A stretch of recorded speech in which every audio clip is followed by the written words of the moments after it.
Thank you so much. My name is Temi Badru, and it's such an honor to be hosting this event today, an evening with the First Ladies Against Cancer. Truly, it's a very good cause, and we thank you for honoring the invitation of their excellencies. In the name of Allah, the Beneficent and Merciful, a very good and warm Lagos afternoon, evening to all our distinguished guests, my sisters, our champions in the room, our friends, our flag, our partners from Roche and other development partners that are here, my dear husband, and all the other very dignified and important VIPs that we have today. It's with great pleasure that I stand here before you to welcome you to this evening, which marks almost, we're not quite 10 years, but we're almost 10 years of the First Ladies Against Cancer initiative. It's been after 4 very transformative years of leading the First Ladies Against Cancer, what has now become a national force and something that we are indeed very proud of. We need to celebrate resilience, advocacy, and collaboration. That is why we're gathered here today. Tonight, we're also going to honor 10 remarkable survivors, as well as 2 support groups within Nigeria, one in the north and one in the south. We've had 4 years of impact under my leadership, and there have been really a lot of tangible gains. I'm not going to go into all of them. I have a very long list here, but suffice to say that my sisters, the First Ladies of states, both current and former, have been very, very active and very supportive in ensuring that we keep the cancer narrative up. We ensure that advocacy is always at the point of discussion for high-level conversations and meetings. We are often to be found influencing our spouses to make sure that the targets that we need to see in our national cancer control programs are met. So I'd like to use this opportunity to thank all those that we've worked with, in particular the spouses of the organization who are really the basis of our coming together. And without them, we cannot achieve most of the things that we would like to do. Today, we will also be seeing a short documentary of those type of things that we've done, as well as the launch of a book. The book is a little bit, I would just like to urge you to read it and see if you can understand what we were trying to do. In each chapter, we try to highlight a point and their true stories, something that has happened in all the flag states, and how we were able to influence national policy or even to support the cancer patients. It's a disease that many people dread. They don't like, nobody likes to hear about it. But it's also a disease that is highly misunderstood. If we work together, particularly in the area of early detection and awareness, I am sure that we can do a lot more. Finally, I'd like to use this opportunity to really offer my profound gratitude to Her Excellency, the First Lady of Nigeria, Senator Oluremi Tinubu, for the exemplary work and leadership that she has been showing in the cancer space and supporting various institutions, particularly the Ministry of Health. Of late, she has been very instrumental in forming a cervical cancer partnership, and not just that, by also donating a huge amount of funds to ensure that the partnership works and also to assist cancer patients in Nigeria. So I would like to welcome you once again. Our sisters that are not here, they send their warmest greetings, and I hope that you will have not just a pleasurable evening, but an evening that you will learn and you will be able to impact some of that knowledge in your own circle of influence. I would like to thank our very, very special guest here today, the Friends of FLAC. At one point, I'll tell you the story behind that, and not to steal Dr. Amina's moment. At one point, in the not so long ago, when we all got a bit burdened by other tasks, we thought, should we open FLAC and let it just be female leaders against cancer? But after a lot of conversation and speaking to different stakeholders, we realized there's still a space for First Ladies to come together under one umbrella and try to fight cancer. Aside from that, we do need to extend and expand the network. And that is how the idea, the Friends of FLAC Network, came up. Tonight we'll be hearing about over 15 prominent people across sectors that are going to work with us as Friends of FLAC to extend our circle of influence. So I'd like to thank them very, very much from the bottom of my heart for coming and for honoring our invitation. So thank you, and I wish you all a very pleasant evening. Thank you.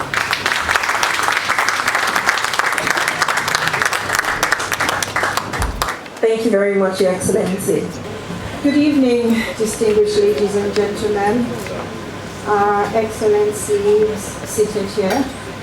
I'll stand already established protocols while I welcome everybody to this auspicious occasion. Temi, thank you. You said that we shouldn't be miserly with compliments. I wanted to compliment you that you look as pretty as a picture. You look like a flower that's lovely. Absolutely beautiful.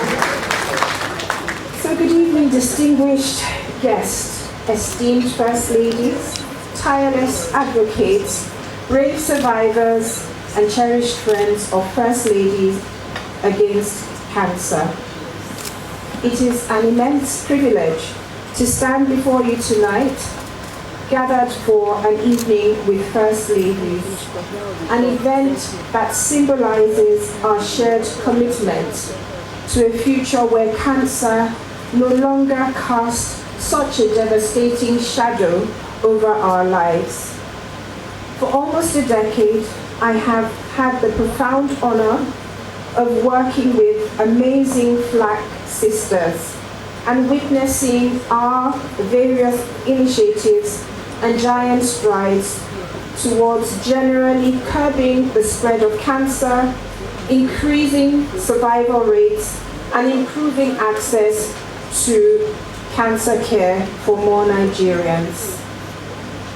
Tonight we gather not just as individuals, but as a collective force, united by a common purpose to transform the landscape of cancer care in our dear country. The role of First Ladies, past and present, is unique and often described as an unspoken bridge between the people and policy. We are granted unparalleled access to the highest echelons of government, not merely as ceremonial figures, but as passionate advocates. This access is a powerful tool for collaboration and partnership. It allows us to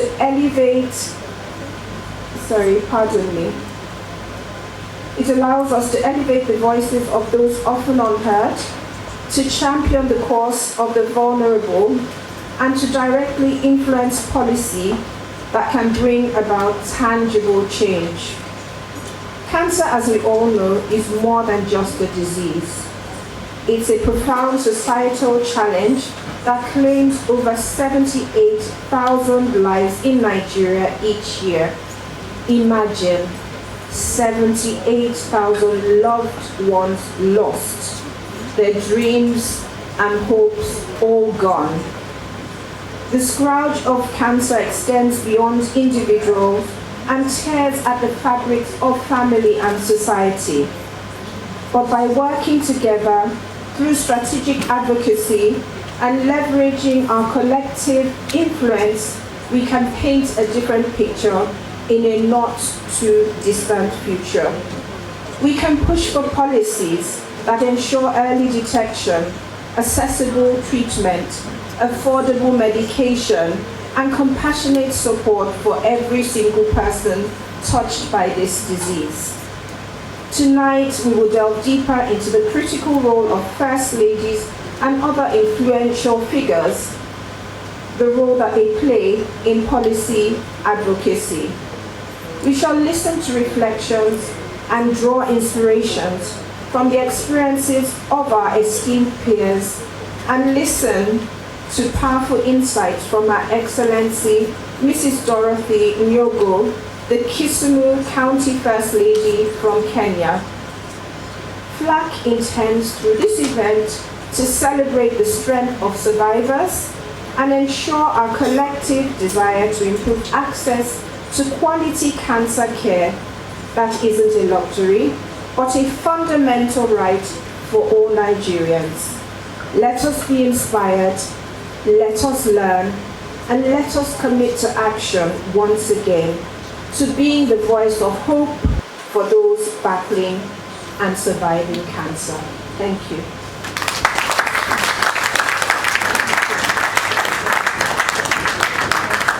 Virtually, and it's on cancer policy advocacy in Kenya. So we have the opportunity to learn from a sister country. And this presentation is by Her Excellency Mrs. Dorothy Nyong'o, the County First Lady of Kisumu County in Kenya. She's also the Managing Trustee of Africa Cancer Foundation. And let me also throw in a fun fact. She's the mother of the person that we admire so much on screen, Lupita Nyong'o. I know a lot of people know Lupita Nyong'o from which movies? Please welcome Madam Renee Singh. A round of applause. Madam Renee is joining from all the way from South Africa. So I think we should give her a more generous applause. I mean, she came in from SA to be a part of this conversation. We can do better. Thank you so much for coming, ma'am. We also have somebody who will popularly know, especially for those of us who are on Instagram. We know him as Mr. Steve. Please welcome Mr. Farouk Oriagba. A round of applause. So today is not about the Ojude-Oba, it's about cancer. We thank you for honoring our invitation. Please another round of applause for him, ladies and gentlemen. Also on this panel, we have Madam Tolulope Popola. A round of applause. Where's the energy? What's the energy? That's my middle name, so please make the applause louder. Be kind. Thank you. Thank you so much for coming, ma'am. Very quickly, we also have Mr. Jumai Irene Enone. A round of applause.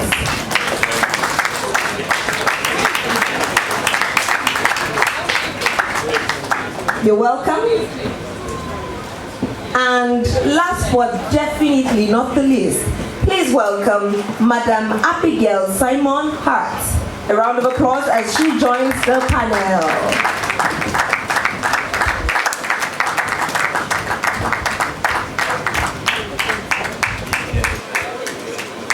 Good evening, ladies and gentlemen, and thank you very much for being here. Welcome to this fireside chat with friends of FLAC. They are not only cancer survivors, but also individuals who give us hope, knowing that a cancer diagnosis is not a death sentence. Far from being just cancer survivors, each of them brings a unique perspective and a personal story on how they came to be here today. Very quickly, I'm going to introduce them, then we can get back to it. We have the founder and director of Warriors with a Purpose Foundation. Let us welcome once again, Madam Renee Singh. Second, we have the experienced capital markets operator and CEO of NG Clearing Limited. The Gen Zs call him Mr. Steves. Let's welcome Mr. Farouk Oriagba. Joining our chat this evening to tell their story are our friends, Tolulope Popola. And last but not the least, motivational speaker, entrepreneur, and founder of the Bricon Foundation, Abigail Simon Hart. So thank you all for all you do to honor us in joining this fireside chat. It will not be a long one, but we want to get the perspective of the survivor as we not only hear stories, but also assess ourselves as a country and individuals and ask ourselves some serious questions. Are we doing enough? Is there more we can do in this fight against cancer? Madam Renee Singh,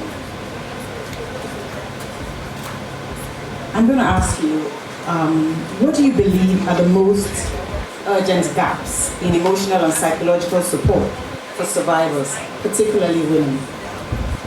Good evening, everybody. Hi, Lagos. It's good to be here. Thank you to First Ladies Against Cancer for having me. I'm so grateful for this opportunity and to share my journey and my lived experience.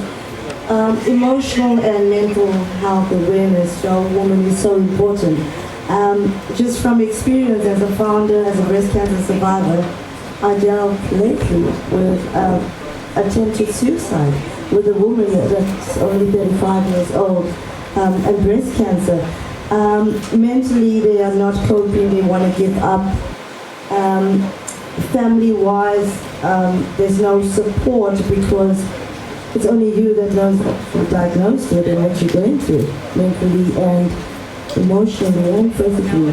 So in this way, as lived experience and as survivors, we are there to offer that support and reach out for their voices to be heard and know that you guys are not alone, because this damages one, again, with the mind, emotional health is so important. So as a founder, I also am honored to have a support group out there that's growing and dealing with cases like this. So that the patients are the people are at the center of care. Their voices must be heard, and we've had a good approach in the last few months with their voices actually coming out besides the suicide and whatever else they're dealing with. So I think that it's so important that you matter. Your health matters. As women, you take on a lot as mothers, as wives, as warriors. I can give a lot, so I feel that no matter how challenging this diagnosis is or this journey, that the support is essential in this battle.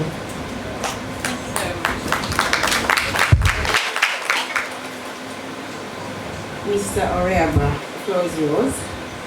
I'll ask you, from your perspective as a leader in finance, what can corporate Nigeria do differently to support cancer patients and survivors in practical ways? Thank you and good evening, everybody. With my experience, I was diagnosed with multiple myeloma at the age of 48, or was it 44? 48. And I did chemotherapy for 8 years.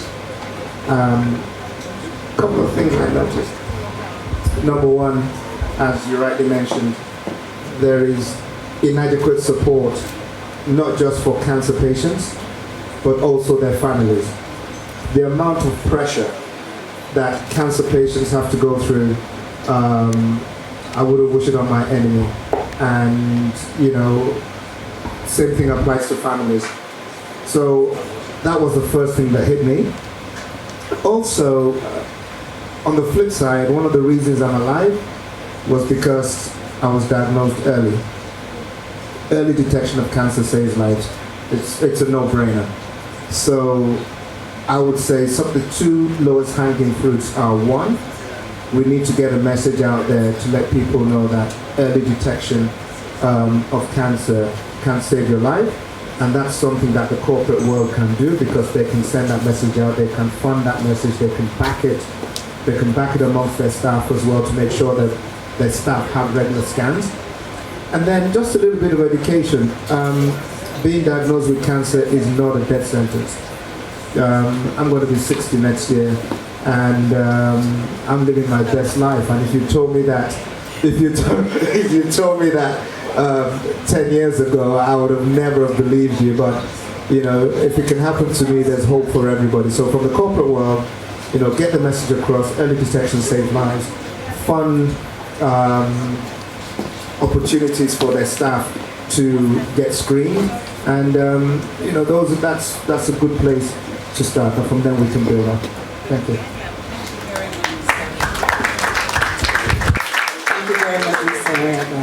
So it is imperative that people realize that screening is very, very vital in this work. Yesterday we watched a video of a medical doctor who is also an oncologist and found out through random screening that she had cervical cancer. Fortunately for her, it was detected at an early stage, and how many years on now? She's fighting against cancer, Dr. Aisha. Dr. Aisha. So early detection through screening is imperative, and I think that for us in the public sector, we find that a lot of people just have no knowledge of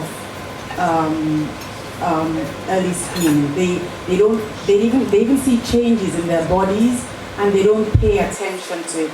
And as a result of that, a lot of people, by the time they find out what they have, they're already at a stage where they can't be helped, stage 4. So it is important, and it is also imperative that we go back to the grassroots and educate people and advocate. This is one of the reasons why First Ladies of Cancer have come together. That's one of our greatest strengths, advocacy. Now, Tolulope Popola. What was the most surprising thing you learned about yourself during your cancer journey? Good evening, everyone. I want to especially say thank you to Her Excellency Barrister Uzodimma for the invitation. The most surprising thing was that I could remain so positive and be resilient. I'm so happy that my doctor is here, MD of Marcel Roots. Yes, and they can testify that throughout my treatment there, I was so positive to the extent that I became like a caregiver to other patients. There are some people that they were running away from doing the surgery. I took off the 2 breasts, so I will show them my body, and I will tell them, both young and old patients then, I will tell them that they can survive. Further part of it, anytime I'm going, because I have a clothing line, anytime I'm going for either chemotherapy, even on my surgery day, I'm not sure they get me a new outfit. So that I told myself that I'm going to fight, I'm going to live. And as I thought it will finish me, but I'm happy that it gave me a voice today. And I'm ready to give hope to other people, especially when they detect early, that they can live. There is hope when you detect early. And the resilient spirit, the fighting spirit, everything, I'm happy that I'm standing here. Because when I was told, that was when my only child was going to a final year, and I cried like, will I be there at her graduation? I'm happy today that she finished her LLB last week Friday, and I'm here today. So I want to say, I will always say thank you to Dr. Monica Dusi. I enjoyed all my treatment at Marcel Roots. My friends were surprised that I could survive, I could do this treatment in Nigeria, and I'm here today. So we are all here to give hope. It is nothing but hope. No matter what, it's not a death sentence like it's been said earlier, you can live. Nobody should run away from the scan, the test and everything. Once they know early, I assure you that by God's grace you'll be fine and you will live. Just remain positive in the face of the storm. Thank you. Thank you very much. Abigail Simon Hart. As someone who turned pain to purpose, what inspired the creation of the Freedom Foundation, and how has it evolved over the years? I had a mother who had cancer 4 times, 4 different times over a 30-year period, and 4 times the doctors told her she was going to die, and she beat cancer and lived for 33 years after she was told she was going to die. And then she died of leukemia, which was unrelated to the cancer, and 6 months later I got the cancer diagnosis myself. And for me it was a wake-up call. Because I grew up with a mother who had cancer, I was very breast aware. And I think that's the important thing, especially if you've had cancer, make sure your children are aware that they go for early screening. And I really believe in guts as well. I was told that my mammogram was fine, but my guts told me something was wrong. Women have instincts. If you feel something is wrong and the doctor tells you it's fine, go somewhere else, get a second opinion, a third opinion. I know people is on the 5th opinion, they finally got listened to. Listen to that inner voice that tells you things. That is what saved my own life. That's the first thing. And so what happened is I had a mammogram done here, and they said it was fine. I was going on holiday, so I decided to repeat the mammogram because something was bugging me, where they picked up that I had cancer. So I had my treatment abroad. When I came back to Nigeria, I decided to look at what my journey had looked like then. And remember, we're talking 11 years ago. Things have come a long way. There's no way we'll be sitting here like this 11 years ago. People will say, oh please, when you are doing it, don't put my picture, don't show my face, don't do this. So please give a round of applause to my people here. We have moved on. And that's why we do what we do now. My fellow co-founder, his father had prostate cancer, and his sister had breast cancer. So cancer was personal. And I think that's the most important thing, is that nobody can tell you where that shoe pinches better than somebody who's walked that road. And this qualifies us to say, I have done the journey, I have beat cancer, and so can you. And that's the most important thing. That's why this kind of gathering is so important. It inspires people. There are people watching this who are going to say, okay, if they can come out and talk, then so can I. And that's the important thing. The problem we have is that people are still scared to come out. People are sitting next to their helpers, but shame won't allow them to come out. And it's important that we don't stigmatize ourselves. You cannot fight your husband, fight your neighbors, be in shame and beat cancer. You can't. Say it out. As soon as I diagnosed, I told everybody who cared to know. The one that didn't care to know, I told everybody. It was out there, so I could face cancer. Some people left though, but it's fine. Then you have the right support structures.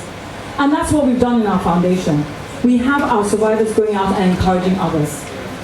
There's something that says that we can comfort others with the same comfort God gave us. There's nothing like somebody who can say, look at me. People look at us now and say, but how can you have survived cancer? You don't look like cancer survivors. Why is that? Early detection. And that's not to say that people don't live quality lives with end-stage cancer. There are many people who are stage 4 who are living full lives. And it's all about money. We're here to raise money, I believe. So it's not just about sitting here looking pretty. Put your hand in your pockets. It's really important that we give. It makes a difference. We're alive today, many of us, because we had insurance.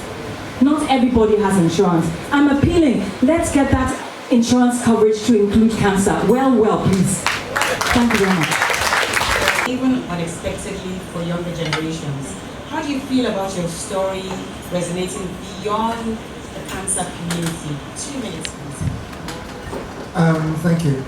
Well, I'll start by saying everyone's here for a finite period of time. Whether we like it or not, we can't extend it. So if you can't give your life more time, then give your time more life.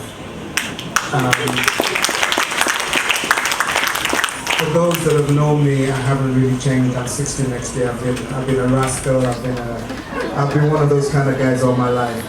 To be finally, surprisingly thrust into the limelight of being a fashion whatever and a role model. I never looked for it, but everything happens for a reason.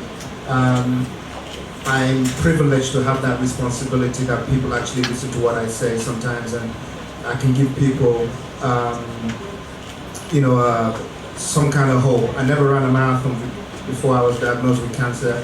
Now I run marathons for fun, just to raise money and try and give people hope. So for me, I'm enjoying the moment. I try and keep it 10 toes down all the time, keep my feet on the ground.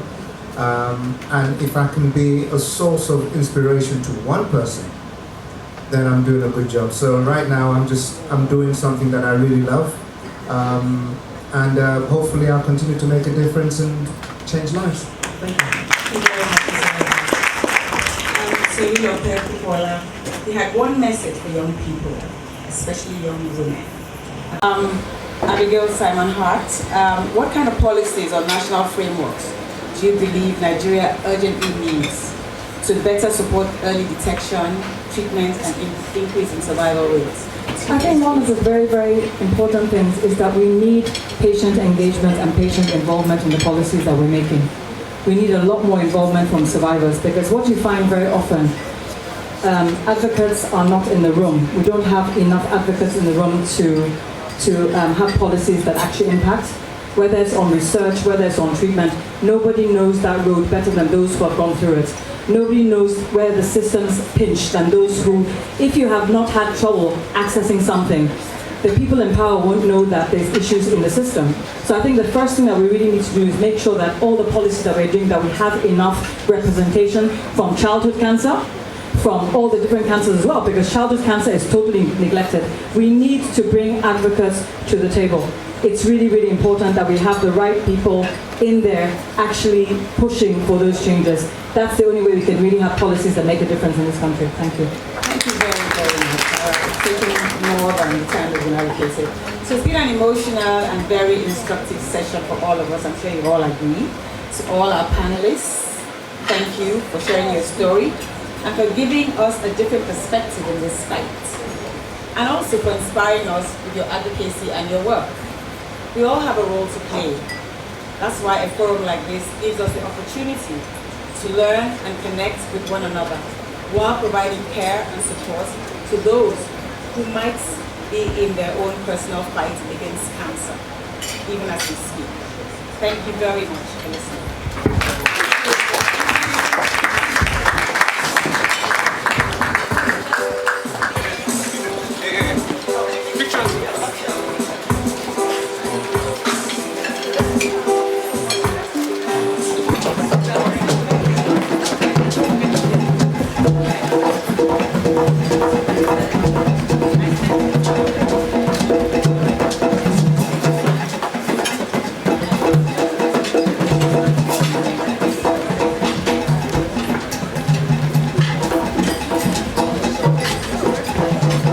My people, I hope I didn't keep you waiting for too long.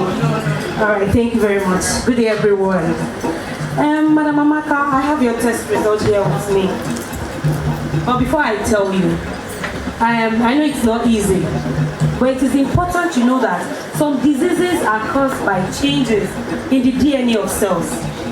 And these changes are called mutation by scientists. Yes, this mutation actually affects cell functions. That means how they grow, how they divide. Are you with me? I'm with you. Good. So your test result says that, hey, another thing is, I am really grateful that you actually attended FLAC awareness and screening program. It made it very easy for us to detect this disease early. And these diseases are actually caused sometimes by obesity, alcohol, tobacco. What is it?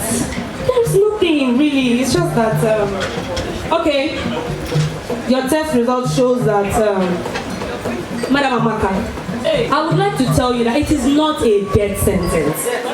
Yes, whatever you hear here today is not a death sentence. So your test result shows that you have early stage breast cancer. Yes. God! Chimo! I knew it! It's a spiritual attack! Young Kiji at work! I knew it! I will go to the mountain and start praying instead of sitting here and talking about cancer. Here! Cancer, come on!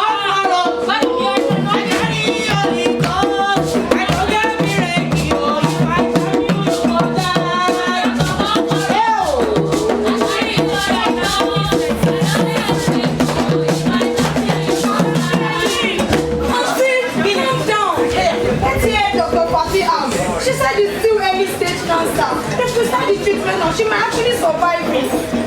Yes. It is actually good that both of you seek hope. What I want you to understand is faith and medicine can work together. Like I said earlier, this is not a death sentence. Okay? Amaka has a chance of beating this disease if we start treatment. And I do? Yes, of course.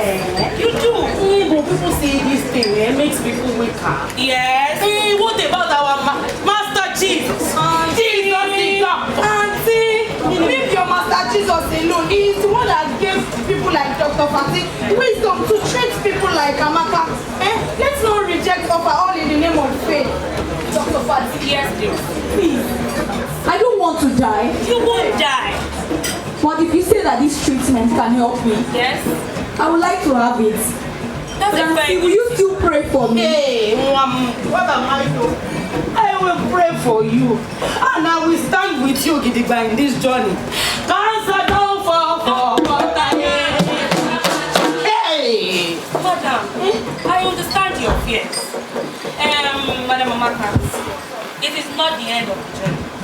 On your way out now, you'll see the receptionist who will tell you the necessary steps to take. I heard that FLAG has a patient support group. Now you can, yes, it can help you through the journey so you will not be left alone. So let's go and see the receptionist. Thank so you, you can Dr. start it early. Thank you. Okay? You're welcome, madam. I know you are scared.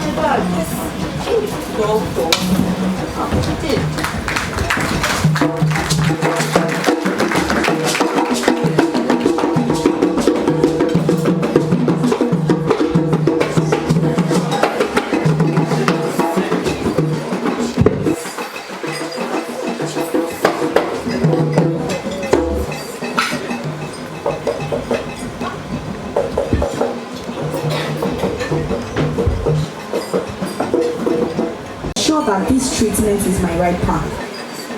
Hey, why are you scared? Here, my sister. The first day you came back from chemo, the Holy Spirit came to me and said, my child, stand in the child. Are you not a child of God? Are you a child of God?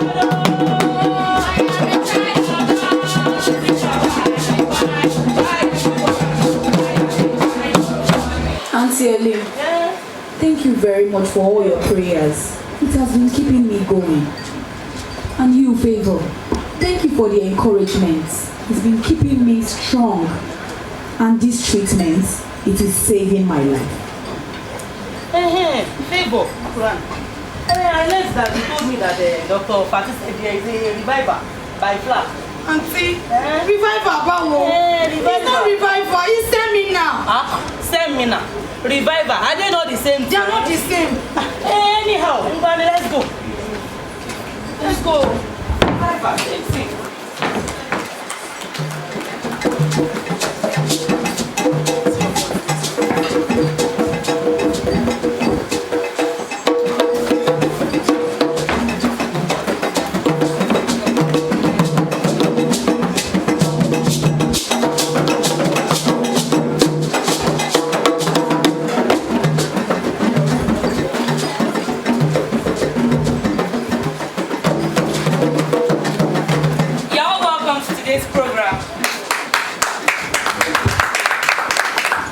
Ladies and gentlemen, you're welcome to today's program. Or are you not here for FLAG?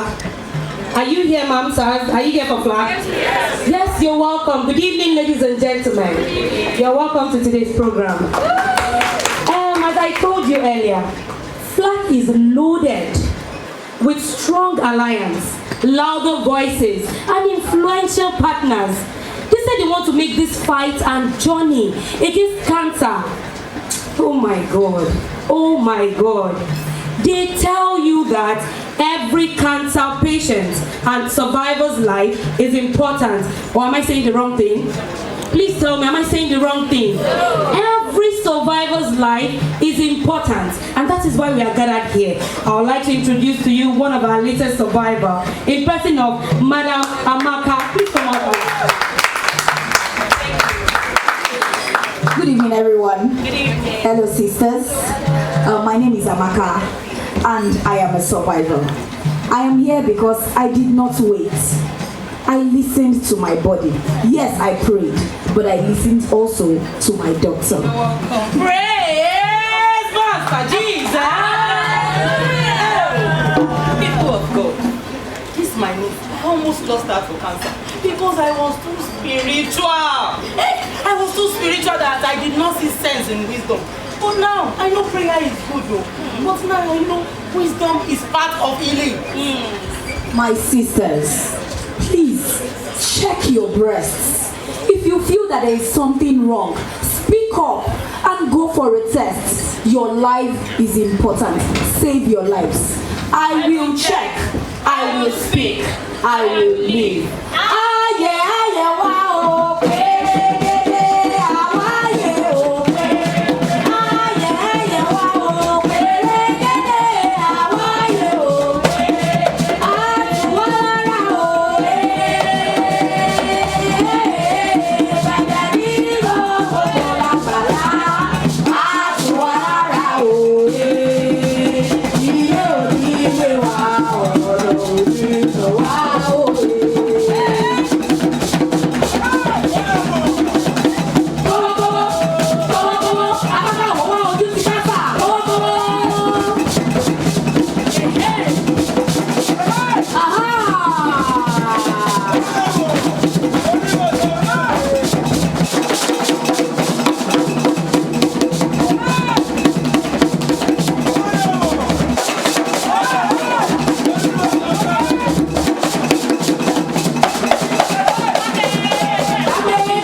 Introduce our Friends of Flag to you and the concept behind it. Cancer, as we have seen, is a significant public health challenge in Nigeria, characterized by a lack of awareness, limited access to diagnostic services, and inadequate funding for treatment and preventive measures. FLAG, which is the First Ladies Against Cancer Initiative, is an esteemed non-governmental organization committed to changing this narrative through advocacy, awareness creation, and by mobilizing community support and collaboration with various stakeholders. FLAG aims to reduce cancer incidence through prevention and early detection. Now, the objective of Friends of FLAG is to strengthen support for FLAG's initiatives aimed at cancer awareness, to advocate for increased funding and policies that support cancer care and research in Nigeria. We support activities and services for patients. We provide support to cancer patients from diagnosis, counseling, and helping them to navigate the difficult healthcare system we have in this country.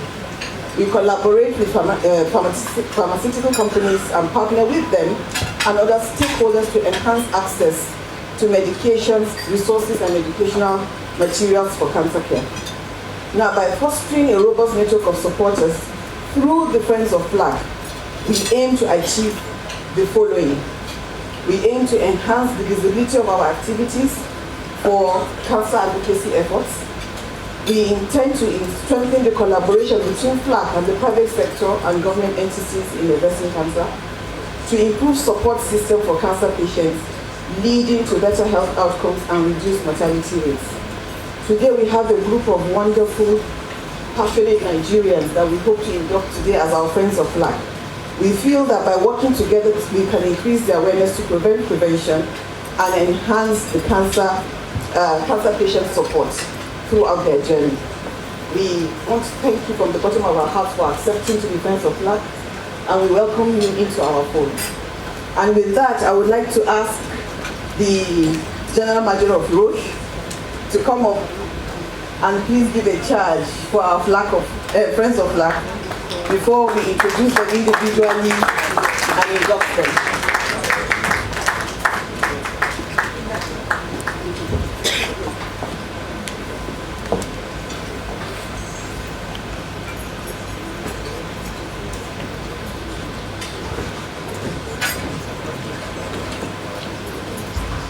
Thank you very much, Your Excellency.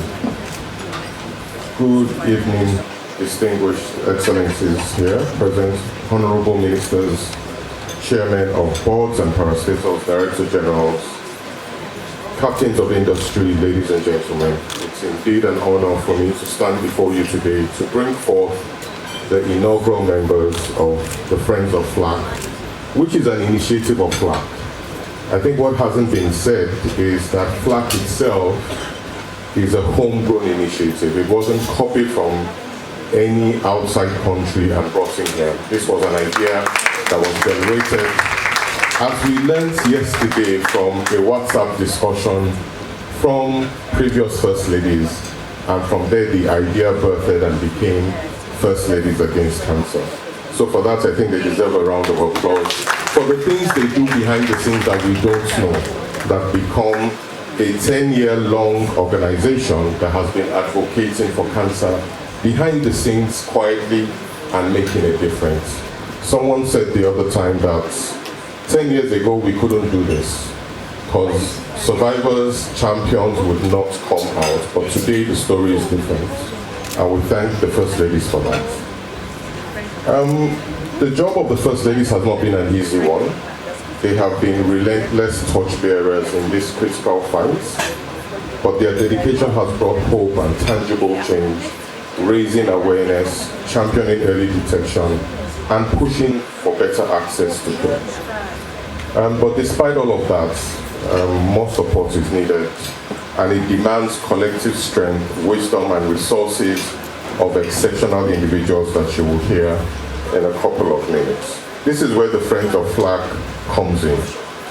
You represent a powerful force, a convergence of influence, expertise, and philanthropic spirits. Your joining signifies a dynamic partnership that will dramatically amplify FLAG's impact across Nigeria. How can you best support FLAG? Firstly, by leveraging your influence and your network. Each of you possesses a unique sphere of influence. Please use your platforms to advocate for stronger cancer policies, encourage private sector engagement, and rally more individuals. Secondly, financial resource mobilization. The fight against cancer requires substantial, sustained investments, yielding bountiful returns to the Nigerian economy. And I know the Honorable Minister of Budget and Economic Planning would love to hear that. Every dollar we spend in cancer care returns significant return into the Nigerian economy. Resources are needed for modern treatment facilities and training of healthcare. Thirdly, contributing your expertise and your skills. Beyond financial support, your professional acumen is an irreplaceable asset. Whether you're a healthcare professional, a communications expert, a legal mind, your specialized knowledge can provide crucial strategic guidance. Finally, by becoming active ambassadors and advocates, your role extends beyond this room and this day. Please speak passionately about cancer prevention and early detection within your circles. Share FLAG's messages. Lead by example in adopting healthy lifestyles and encouraging regular checkups. Your voice added to FLAG's collective chorus carries immense weight and can inspire real, lasting change in our communities and in our practices across Nigeria. Friends of FLAC, you are joining a vital movement that touches every family in Nigeria. Your support will profoundly empower the First Ladies to scale their initiatives, reach exponentially more people, and fundamentally alter the trajectory of cancer in our beloved nation. Imagine a Nigeria where cancer is detected early, treated effectively, and is no longer a death sentence. This vision is within our grasp if we work collectively. With your invaluable, unwavering partnership, we can and we will turn this vision into a vibrant, living reality. Thank you for your commitment, generosity, and readiness to stand shoulder to shoulder with FLAC. Together we will build a healthier, stronger Nigeria for generations to come. Thank you very much. Thank you very much, Mr. Hamid. Mr. Hamid has been one of the most loyal and helpful and wonderful partners that FLAC has ever had from the onset. So please, I want everybody to give him another round of applause. Thank you. So it's time for us to induct our friends of FLAC. Are we ready to project their profiles on the screen? Right. So, Your Excellency, Honorable Minister of Women Affairs, please come up and help us induct our friends of FLAC. Thank you. Friends of FLAC we have is Alhaji Siraju Abdullahi. He is the Executive Director of Mainstream Energy Foundation that oversees hydropower assets and regulatory reform in Nigeria. He is absent today, but he has a representative who will be inducted on his behalf. So Mr. Benga, please come up.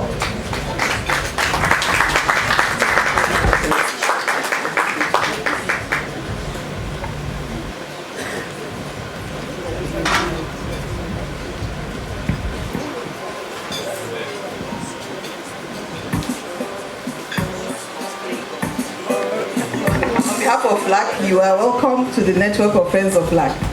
We appreciate you and thank you very much.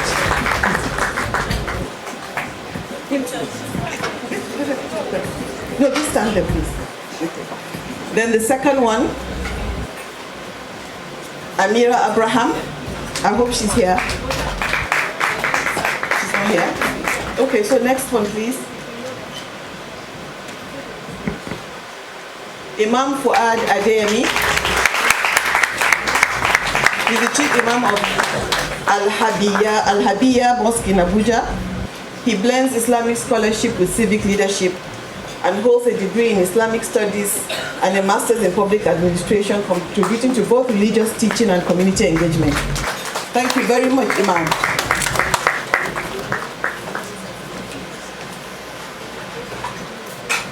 On behalf of FLAC, you're welcome to our network. Thank you very much for agreeing to do it. Thank you. Next, please. Olori Ibi Atuwase III. I hope she's here. I hope I did not massacre the name. I'm so sorry. Please forgive me.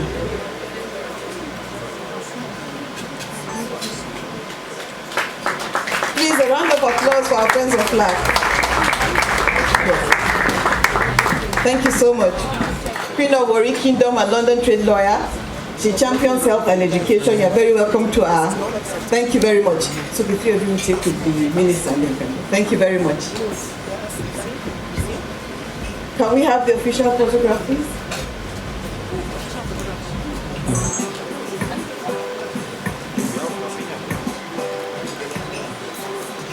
Thank you. A round of applause for them, please.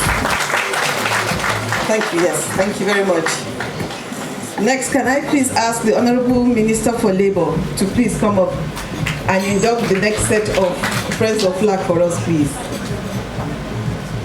Thank you. Next on the list, please.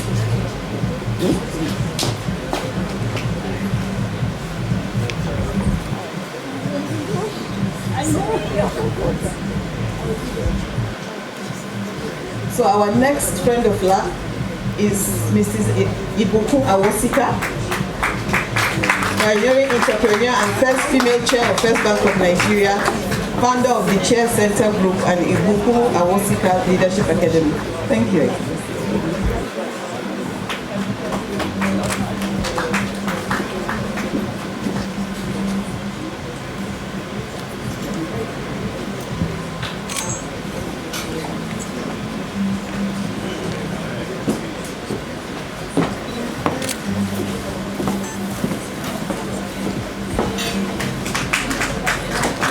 Thank you very much, ma'am, for giving to me. On behalf of FLAC, we welcome you to our network and we thank you very much for agreeing to do it. Please, next on the list. Next, please. Marcelina Oluwatomi Koka. She is Ogun State's Commissioner for Health and the UK trained OBGYN and a colleague of mine, by the way.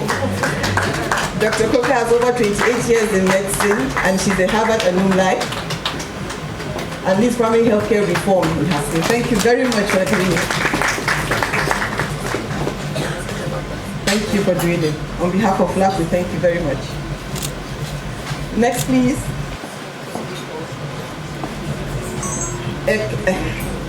My apologies ahead of time. Ekemba Chinonso Fidelis. Akoroko Doctor. I love watching his Instagram. Honestly, thank you so much. On behalf of FLAC, you are welcome. Okay. Just have a picture. Thank you.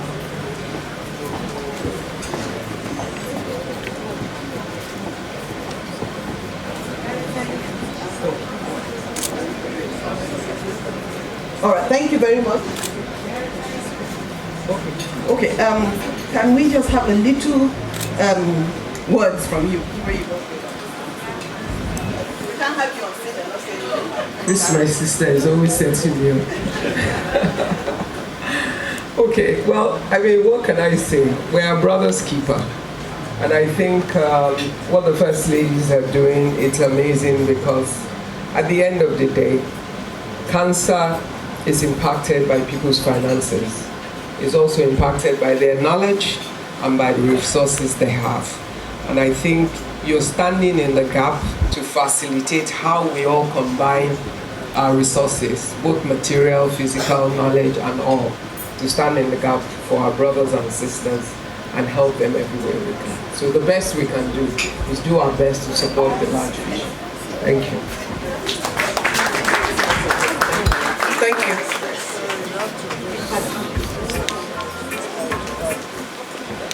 Good evening, ladies and gentlemen. Distinguished guests, I'm standing on the protocol which has been established.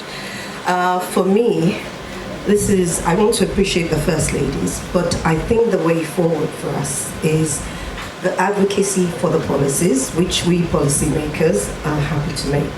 But I was excited to see my sister here, Zuresh. I'm sorry, COVID is what I remember you by, and I do apologize. And that is an example of what the corporate world, there was a question by my First Lady to the gentleman that what could the corporate world do? COVID actually mobilized funds to actually build resilience for Nigeria to respond to outbreaks that we're still enjoying years down the line. And that is what I would like to see from the corporate world. If we can support our First Ladies to actually have mammograms. All we need is 3 per state, and we can screen. I just got back from England and I was waiting for me on my doorstep was a letter telling me to go to my nearest Tesco to have a mammogram done. And they hadn't heard from me in a month. They wrote another letter. We need a universal screening policy. And what we need it's capital intensive. The government can't do it alone. So we would need the corporate sector to support us in that fight. Thank you very much. Thank you very much. All right, thank you. Next, please.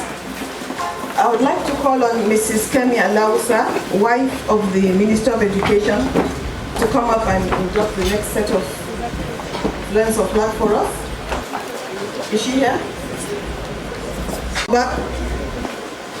Oba Shahid Ademola Elegushi. Oba Zaid Ademola Elegushi. Well, I hope I tried there. Hello, thank you. I'm fine, thank you. We would like you to. Yes, thank you very much. Thank you very much. On behalf of FLAC, thank you for agreeing to be our friend, and you're welcome to the network. Thank you very much. Next one, please. No, just. Oh, yes. Next is Dr. Modupe Elebute Odufi. She is already an old friend of FLAC. We're just doing a formality here. It's not about And we've already heard one survivor talk about how she has impacted her life. So thank you so much. We are happy to have you officially as a friend of FLAC. Thank you very much, please.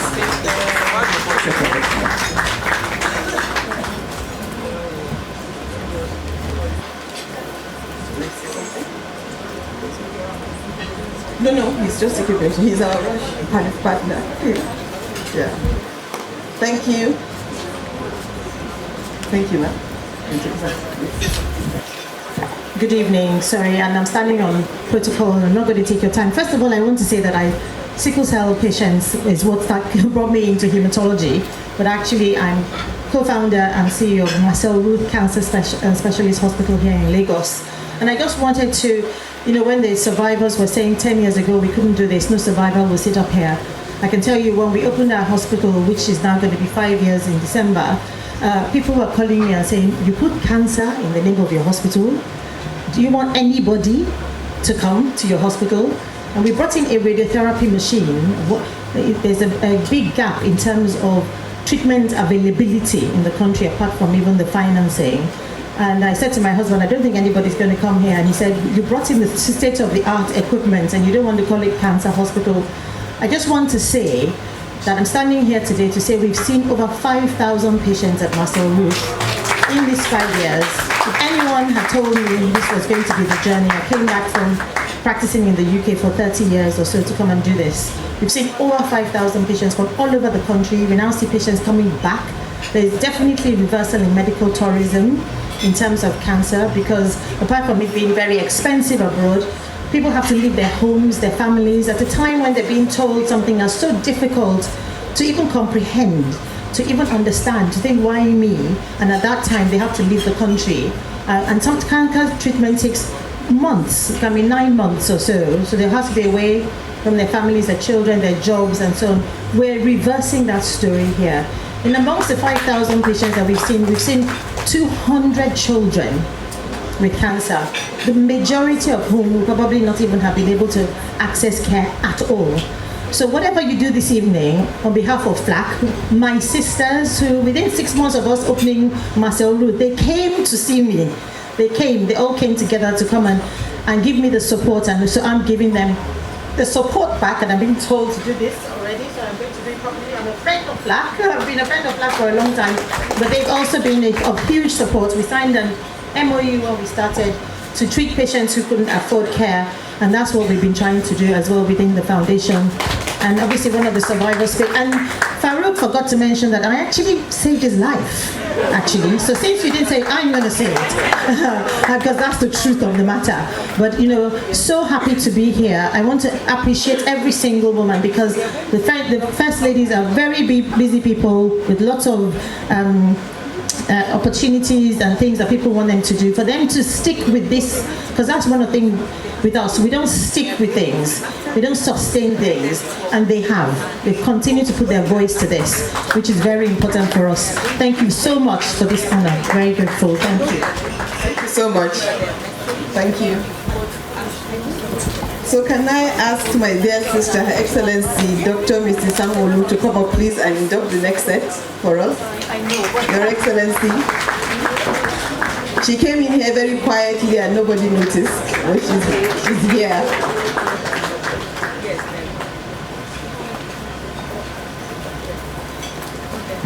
So the next friend of FLAC is Mrs. Stella Fubara, Development Executive with over 25 years in tourism, finance and strategy.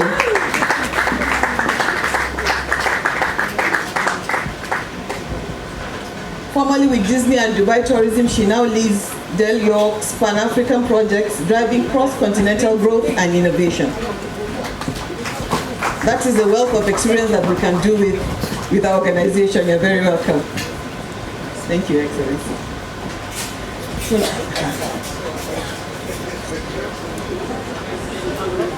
On behalf of FLAC, we really appreciate you being. Would you like to say a few words?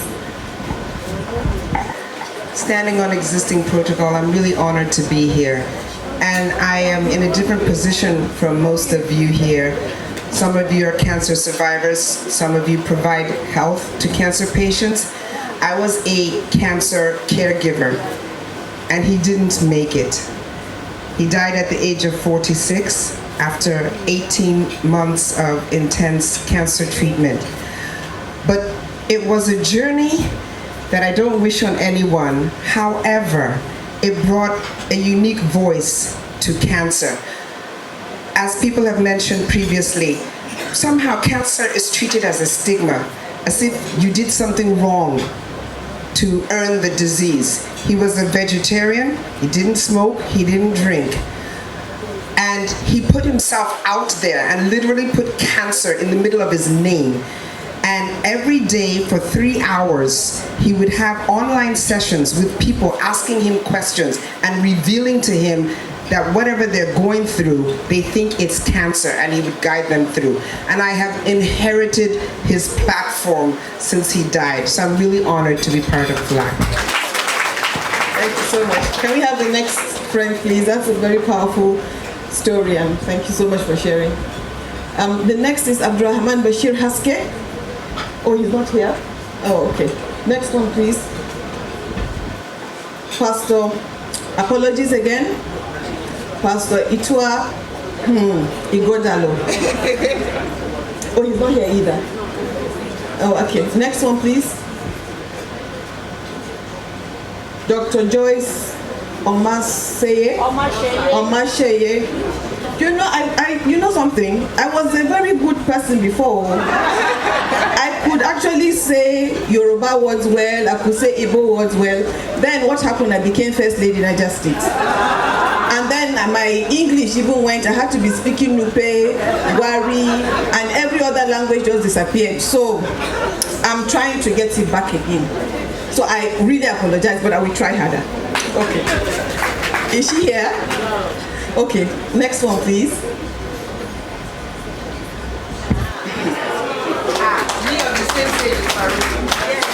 Yeah, Mr. Farouk Oregba. I tried small, but came out well. So, finance veteran, cancer survivor, and cultural icon. I think we saw him earlier, so no need for any more introductions, but he is definitely a wonderful friend for FLAC. Thank you very much. And he always supports any cancer occasion that I have been in and everything that we've attended, not just about FLAC, but all things cancer. So thank you so much. Thank you very much. Can we have a picture now? Thank you.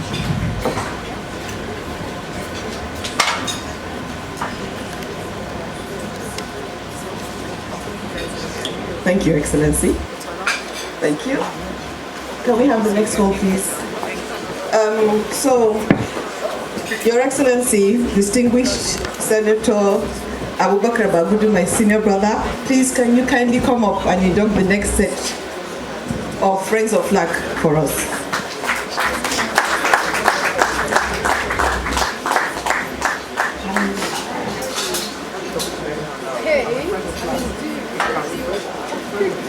So the next one is Mr. Ayodele or Dr. Ayodele Rena, the noisy pediatrician.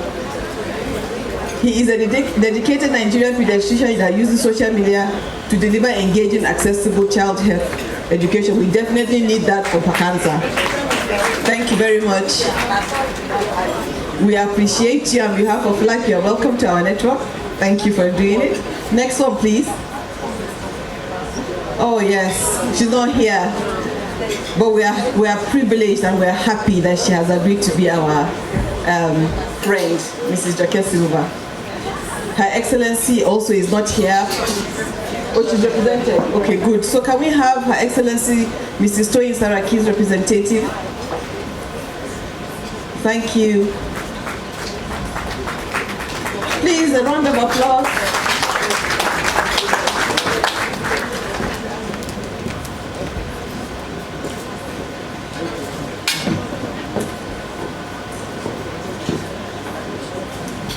Okay, I think we have one of our friends of FLAG that we called just now that was not around, but he has come in now.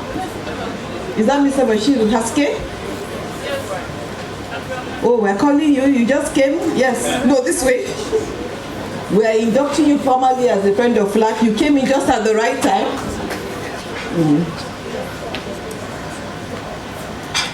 You can see he's one of our young friends of FLAG. We try to get them young. The younger they are, the better. Thank you very much. Okay, thank you very much.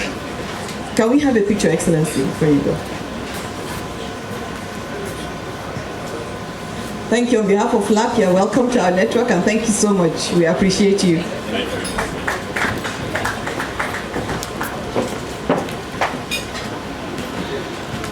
So can we have Dr. George Oduku, please, to come up for the next set of Friends of FLAC?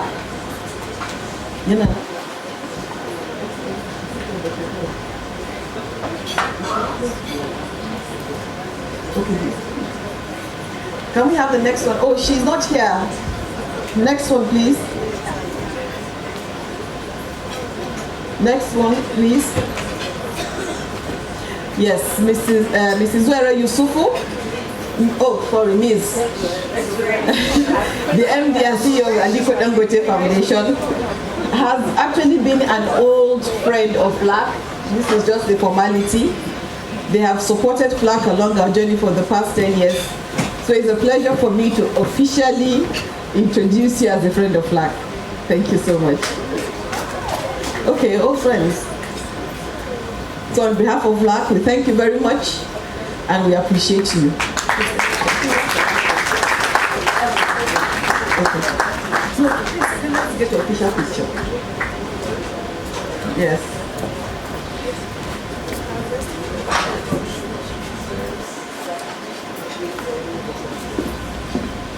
Thank you very much. Thank you. Thank you. To the next one. Thank you so much. So I think that concludes the induction for the Friends of FLAC. I would like everyone again to please give them another round of applause. Working in the cancer space is very difficult. It takes a lot of passion and hard work, honestly. There are a lot of stories that are heartbreaking, but there are also a lot of stories that are heartwarming.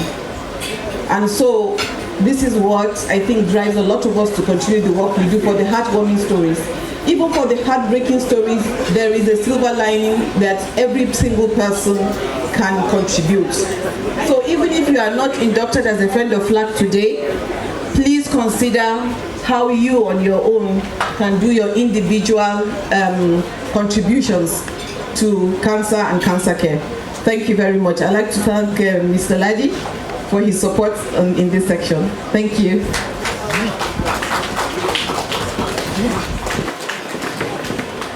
Consider yourself family of FLAC, F&F, friends and family. Your Excellencies, ladies and gentlemen, we would now like to take quick goodwill messages from ministers, 2 ministers here. We understand that they have official assignments and they have to leave shortly.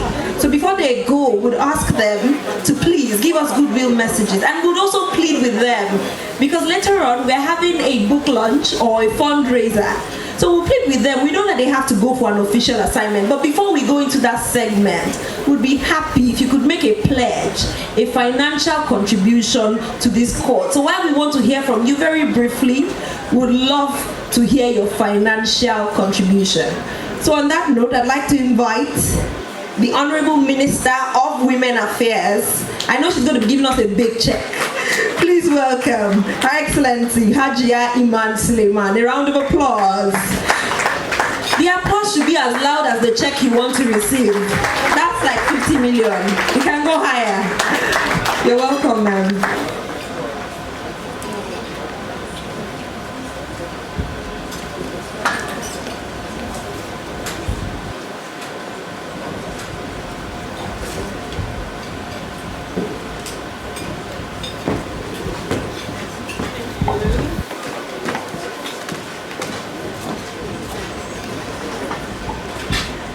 Your Excellency, our big brother, our mentor, Minister for Budget and National Economic Planning, Atiku Bagudu. Your Excellency, the Minister for Labor, Honorable Nkiruka. I call her leader, one of the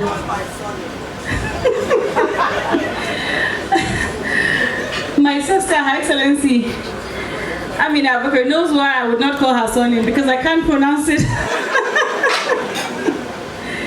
May I recognize our big sister, Mrs. Ibukun Awoshika. May I recognize all my sisters that are here, my partners in progress, the first ladies. I'm coming to your doorsteps one by one. I would like to use the First Lady of Lagos as a point of reference, our host. We all look forward to the Dirty December. Yeah, so that we can all come and, dirty Lagos properly. Yes. May I recognize my sister, my friend, my partner in progress, Kemi Da Silva, woman with a heart of gold. May I recognize my brother, one of the inductees, Abraman Haske. May I recognize the MD of Roach, who continues to support the flag. Thank you for your contribution over the last few years. I'd like to recognize everybody here. It feels so good to be in a room full of ladies. It's usually the opposite. And I'm usually the only female in a room. And I think that has got to change. Ladies, gentlemen, Your Excellencies, cancer is real, but cancer is preventable. And we must amplify our voices. This is 2025. There's no reason why some people should die of cancer without even knowing that they have cancer. We're taking so much for granted. While we go on our horses, we lose a lot of lives. Not just to cancer, but to so many social issues. We're a country that needs a concerted and cohesive approach to every single effort. And that's why I must applaud the First Ladies for ensuring that they make it count. I told Her Excellency, the First Lady of Nigeria, that if I were you, the First Lady, I wouldn't do anything. She said, Iman, if you were me, you would do a lot in gratitude to what God has done for you. And I must appreciate all the First Ladies, because you're not actually on the ballot, so you can choose not to do anything, but you chose to make it count. And we're so blessed to have, a pool of First Ladies that are highly talented. Most of them were doctors in the last dispensation, I'm not sure of now. But we have very, talented First Ladies that are educated and, can offer a lot and are offering a lot. So I look forward to supporting all of you from the ministry, which is the federal government's mechanism in supporting any gender effort in Nigeria. I can pledge my commitment to all of our causes. It's a new era in the ministry, and we have a lot of he for she's, particularly the Minister of Budget. He's done so much for the ministry already. We've seen a rise of almost 1,000% in our budget, and the best is yet to come. When it comes to domestic resources, the women's space does not really attract a lot of fund. I forgot to recognize the chairman of Dangote Foundation. Talking about funds, I know she's been doing a lot, And when you talk about domestic resources, we can't just rely on the government resources. We have to rely on the private sector, and that's what the government of His Excellency President Bola Ahmed Tinubu is trying to do, to ensure that we kind of encourage the participation of the private players, because the government can't do it alone. We have a lot of numbers and we keep growing. Some countries struggle with demographic issues. They're not growing, but in Nigeria, we're experiencing a population boom. In the next few years, we're going to explode to almost 3 times our size. We must get it right. We're playing catch up. We must ensure that, before it gets out of control, that we do whatever it takes to lay down the right kind of policies, frameworks, and guidelines to encourage everybody's participation. I cannot pledge anything because my big brother is here, so he's going to pledge on our behalf. And we must comply. But whether I'm inducted or not, I am a core part of FLAC and I will support with everything in me. Thank you so much for the opportunity to be with all of you this evening. Thank you.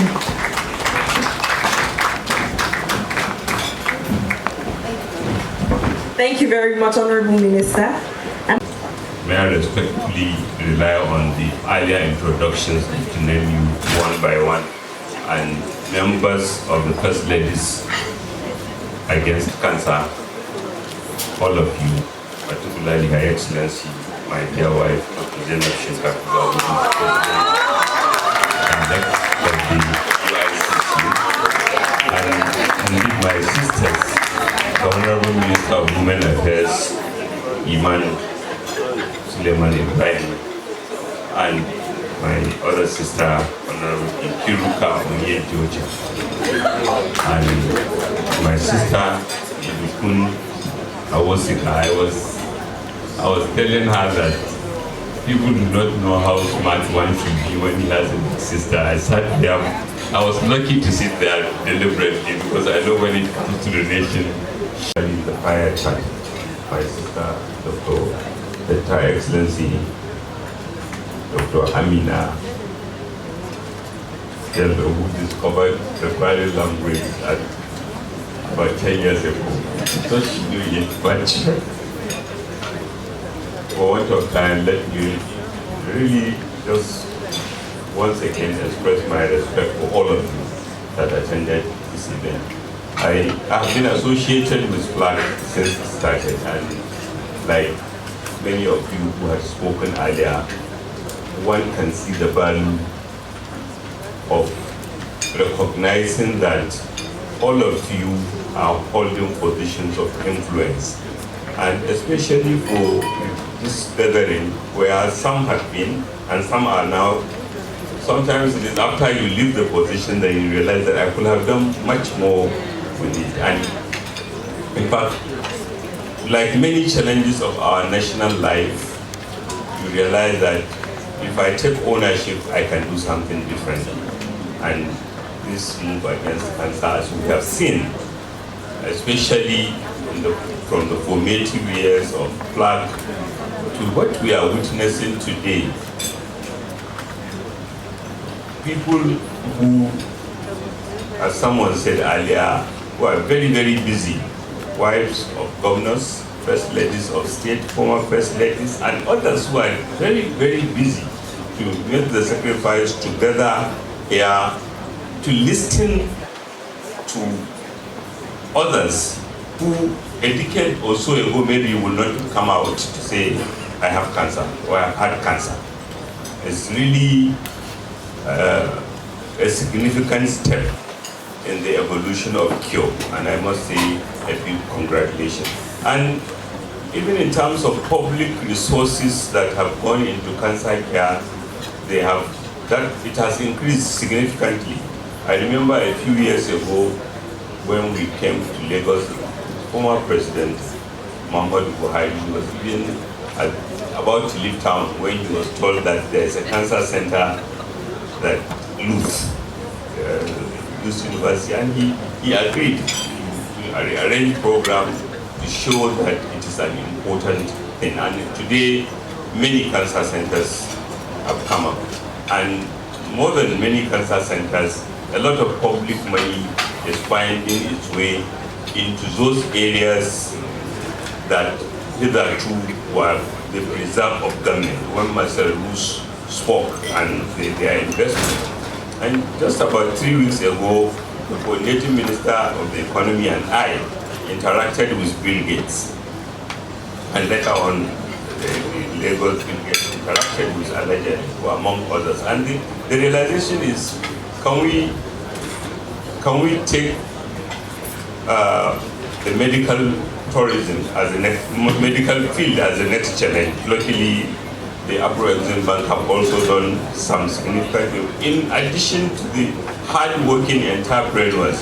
So, for us, the evolution of policy has been clear, and that evolution is as a result of public pressure from people who matter, particularly among others, first ladies, and they can do more. And let's also remind ourselves, and I was inspired by the story of the First Lady of Kisumu County, who appeared online, because in Nigeria also we have 774 local governments. So in a way, you have 774 county first ladies who, inspired by her or inspired by the first ladies that they are, can also be encouraged to take up the challenge so that they can communicate this issue more. They can put pressure so that more public resources or more attention to even public investments can be paid. Because sometimes it's not, as High Excellency, my wife, Dr. Zainab, has very early on in my administration taken on. Sometimes you can even buy the treatment equipment, but nobody takes ownership. And like the next week, somebody goes for and it's not working. So there's a lot that can be done. The macroeconomic reforms that we put in place are generating more revenues for all tiers of government. Revenues to local governments have tripled, revenues to states have tripled, meaning first ladies and stakeholders gathered here can advocate and put pressure so that more resources can go into those areas like cancer treatment, cancer detection, advocacy that we have, as well as other possibilities that are opening up because of the reforms.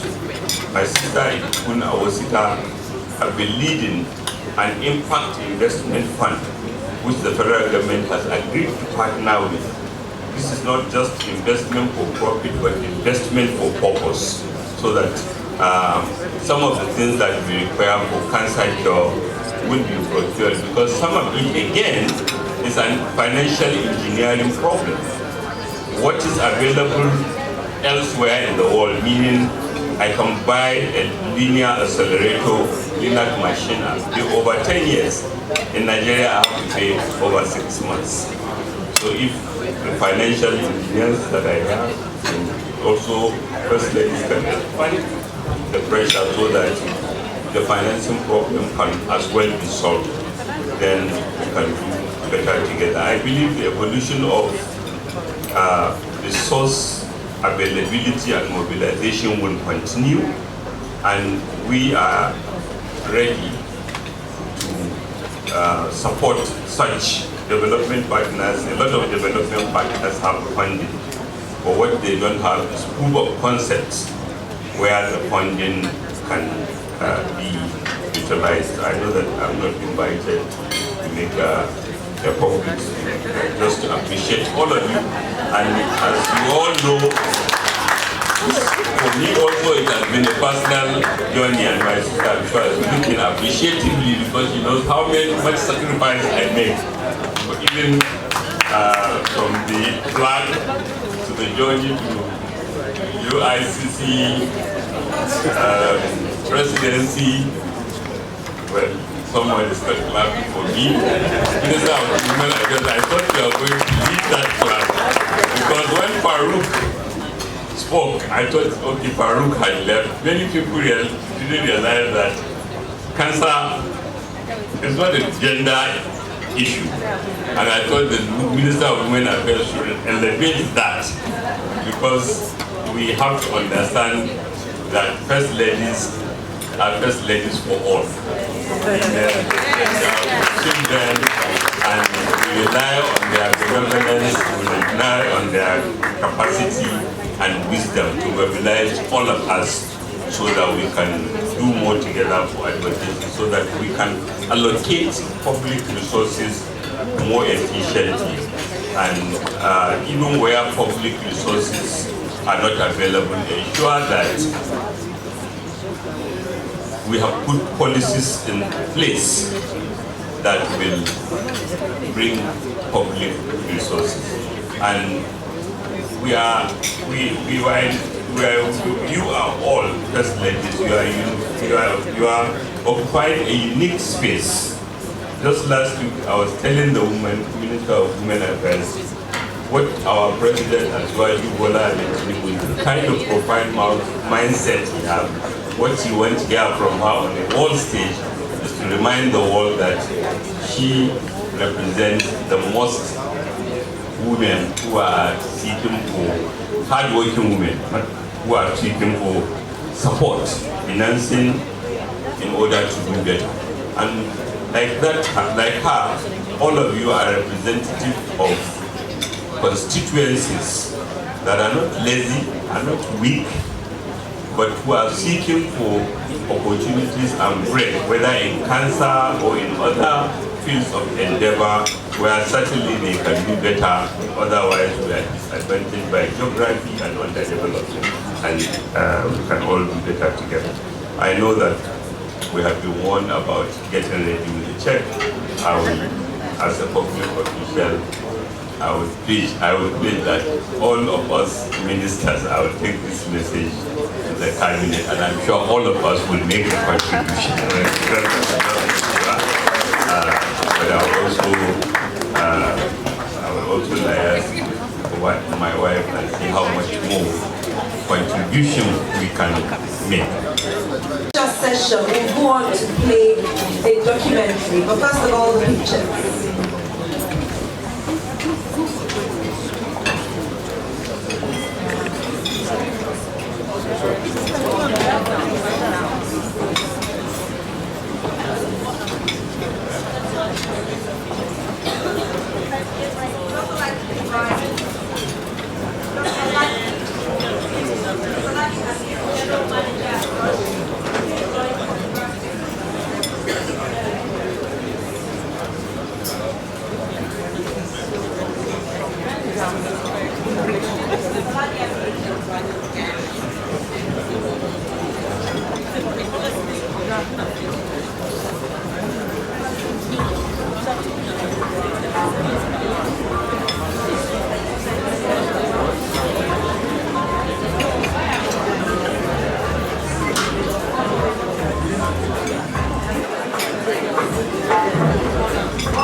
Like a peanut, it was as small as a peanut.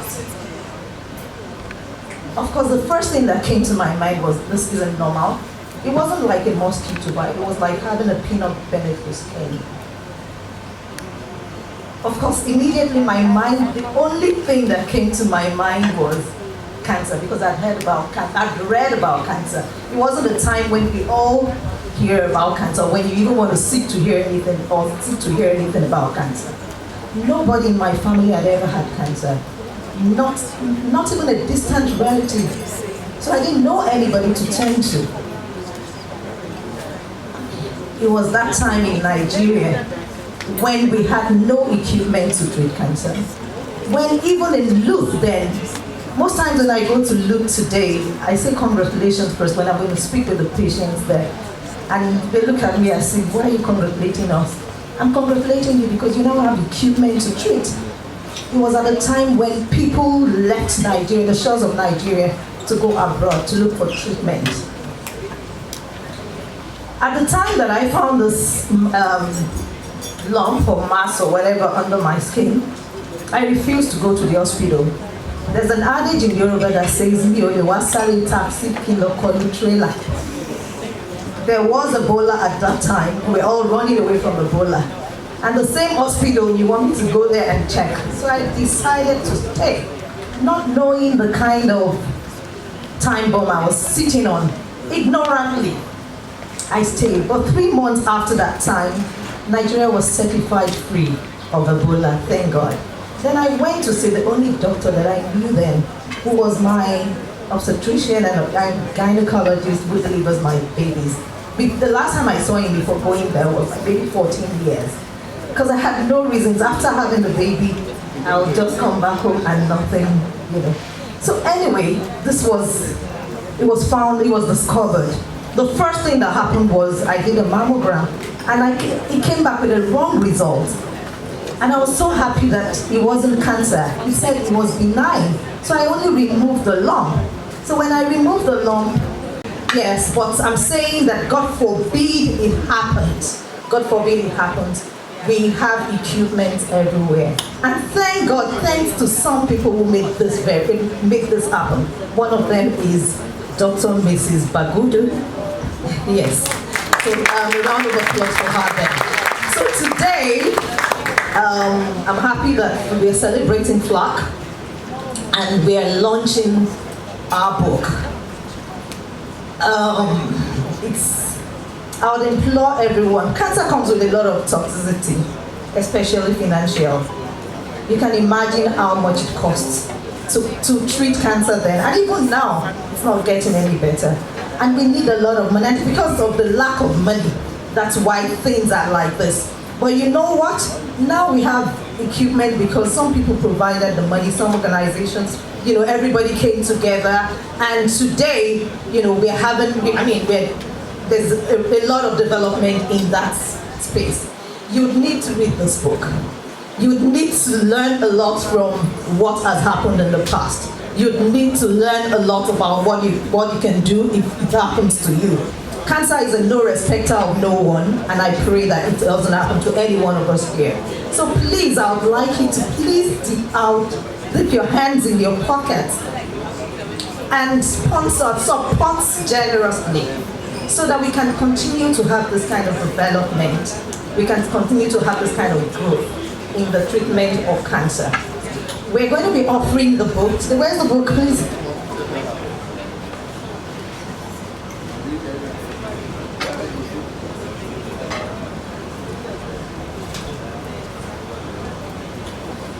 Thank you. We're going to be offering the book.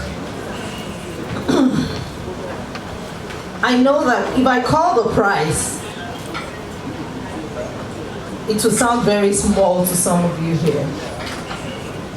But you can do better by giving us more. You're not buying the book, you're helping someone. You're helping the patient, you're helping the family. You're putting your quota into making Nigeria a better place, making the treatment of cancer a better one. So we'll be offering this book today for 500,000 naira.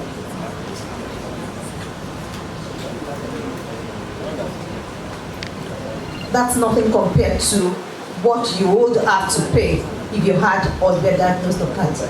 So please, may you not have cancer. May you never be diagnosed with cancer. It's not anybody's portion. You don't even wish it for your enemy. 500,000 naira or more. Thank you.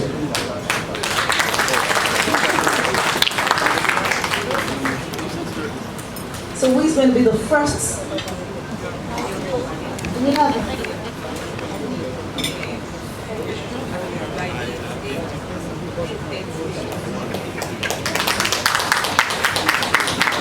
we have someone here raising his hands.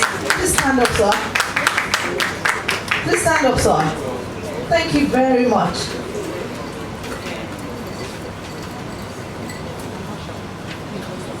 We have someone here ready? From Mainstream Foundation. Mainstream Foundation, please stand up for recognition. Please, can you come up and pledge, Mainstream Foundation?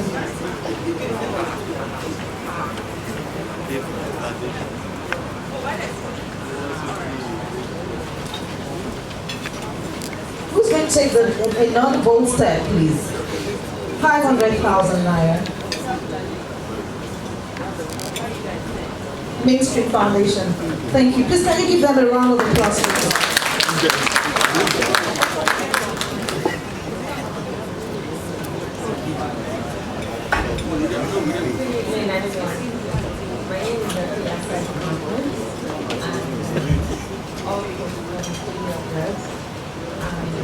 On behalf of Mainstream Foundation, I'm here to pledge 10 million naira. Give a round of applause, please. Can we have a louder one, please? 10 million. She's not buying more, she's buying. Oh, 10 million, please. 10 million. We have another person. Thank you. Who is that? Oh, okay. Oh, I thought we were all mainstream. Sorry. Alhaji Siraju. You're all mainstream. Oh, okay. Are you doing more? Oh, okay. 10 million. All right. Thank you. Thank you so much. Give me the opportunity. Thank you very much. Thank you. Sorry. Okay.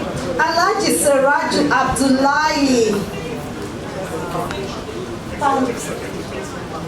Oh, you are, sir. Okay, Alhaji Siraju Abdullahi. Okay. Same mainstream. Oh yes, you definitely will.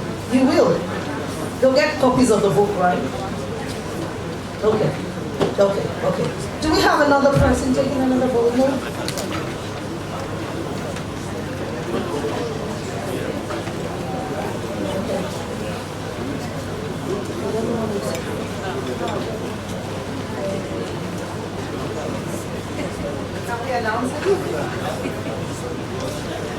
Oh, okay. Dangote Foundation, please.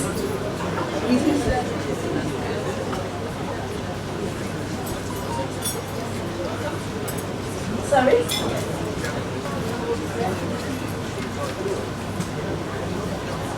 Oh, okay. Dangote Foundation will definitely be contributing, but would not like it announced now. So, thank you very much, Dangote Foundation. Mr. Abdul Rahman. Okay, Mr. Abdul Rahman Abdullahi Aske. Please come up. Thank you.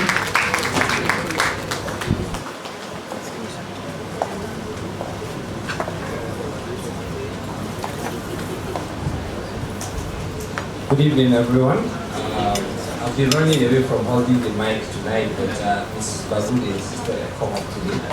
Thank you for this opportunity to be a flag member as well. I got inducted today. Let me just show off. We sincerely appreciate this opportunity, and on behalf of the AB Haske Foundation, my mother, my brother, and I will try and support our mothers here today with 20 copies. It's a very little token from us, and support the 10 million. Thank you. Thank you. Please give him a round of applause. Another one, a louder one, please.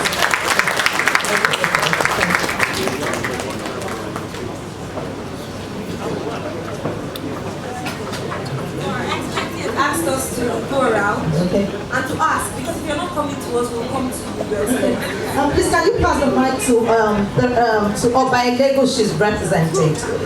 Thank you, sir.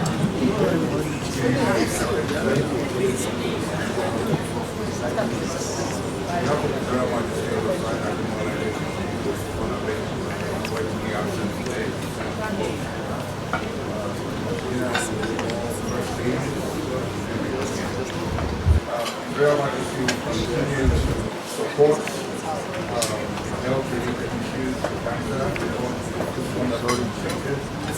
something I think we all are directly or indirectly affected by cancer, ourselves, friends, loved ones. And, So do we have another, can we get another generous donation, please?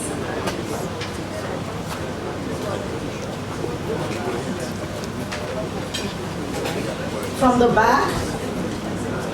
Did I see someone raising up their hand? Madam, did you raise your hand? Oh, okay.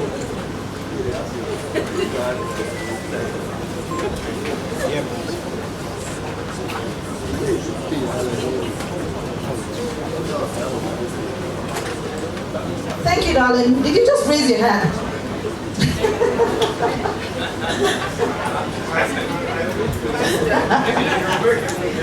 He will do.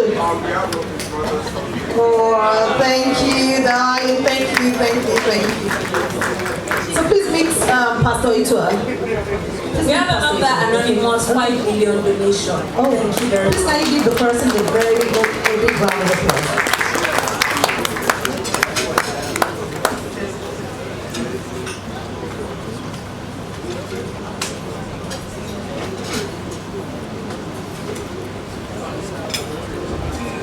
Pastor Itua, thank you for being so generous. Thank you so much. And thank you, young man, for encouraging Daddy.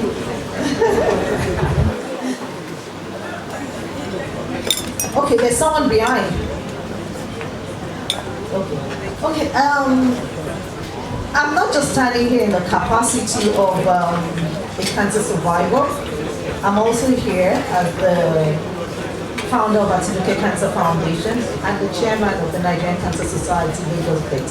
I would like to say, at this point, I would like to say a very big thank you to Her Excellency Dr. Mrs. Sanwo-Olu for allowing us to be who we have been and to advocate in Lagos State. Thank you, ma'am. Thank you very much for all that you have allowed us to do in Lagos State. Thank you so much. Thank you. A big thank you to everyone who has donated either publicly or anonymously.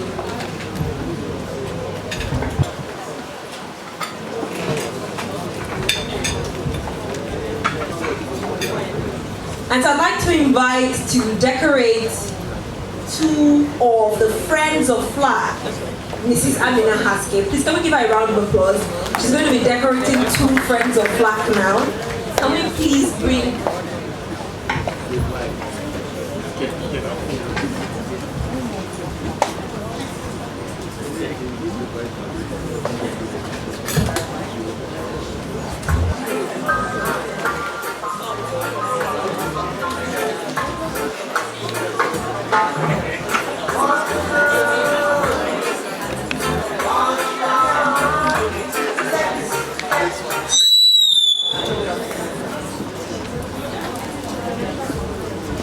Alright, we'd like to invite Pastor Itua Ighodalo to please come up for his decoration as a Friend of Flag.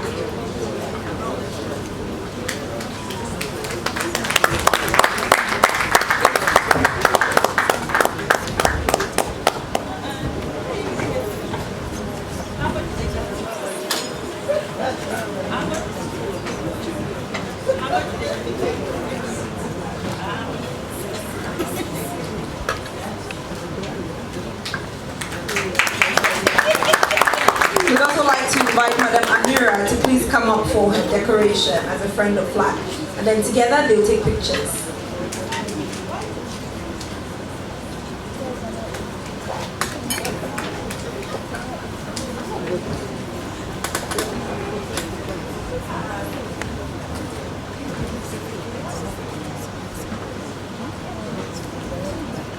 We have a generous donation. But first of all, we'll talk about that afterwards. So take pictures.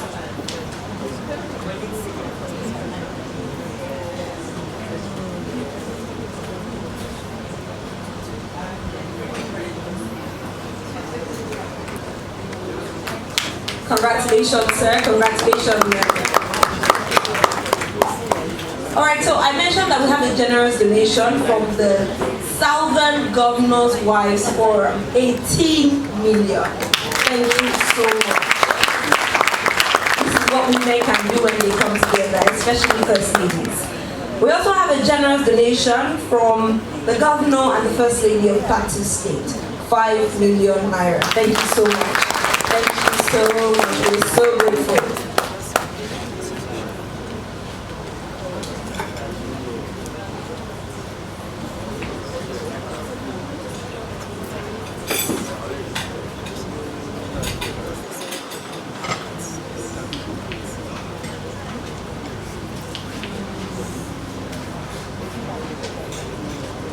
And to moderate this segment, I'd like to invite, but first of all, we need to get the chairs on stage. Please, we need to get the chairs on stage for the second fireside chat. Please, let's get the chairs on stage.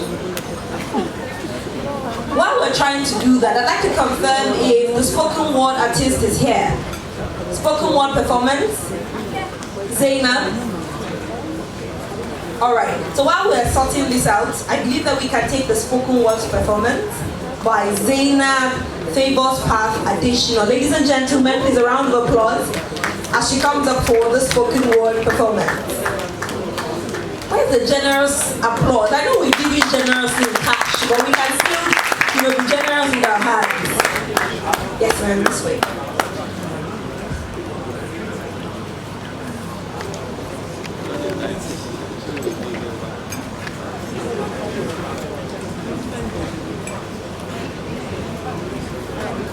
Before my microphone speaks, before I tender this tribute in honor of those who cannot, let us stand a sacred silence for those who live on. In the breath of the wonderful warriors, in the rhythm of their resilient hearts, and those who had their lives slowly taken from them by the unwanted guests in the room of life, cancer. Good evening, ladies and gentlemen, Your Excellencies, distinguished guests. I am very honored to be in your midst tonight, and the title of my spoken word poem proper is The Color of Our Courage. And here it goes. I've always had a beautiful life, not just golden, but with memories soft and woven. So beautiful that my relationship with my mother was perfect, up close and far.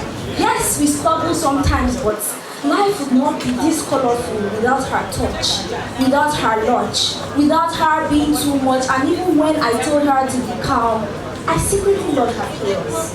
I hid the fact that I loved the way she was extra. My mother was my light. Her bright smile eradicated every single plight I had. When I cried to her about school, she would say, just do your best. When I cried to her about the boy, she would say, no boy deserves your tears. When I cried to her because of something she did, she would say, I'm so sorry, my beautiful daughter. My life was pretty peaceful. My only problem was finding ways, getting to the top of my class, balancing the restlessness of my life, but I knew I had my mother's back. She made sure I never lacked. No one could feel her mark in my life. My life was perfect. She was happy, I was happy. But that happiness slowly began to fade. I never knew a pink ribbon could bring this much sorrow. I never knew my favorite color could take the shape of a lump and steal and kill the most joyful thing in my life. They said it was cancer. The lumps in our breast slowly became a label in the family group chat. High tension, heavy sighs, fervent prayers, and pillows painted the color of tears. I loved it helplessly, kicking me away from my home and stealing the light in my mother's life. I watched it steal her smile. The colors she gave to others slowly fading away from her cheek. I watched her failing strength for me. I watched her struggling to live even when she preferred death to life. I watched her stay optimistic even when my hopes were dry. She tried while I cried. I watched her words evolve to whispers. I watched her smile through the pain, breathe through the sorrow until she couldn't.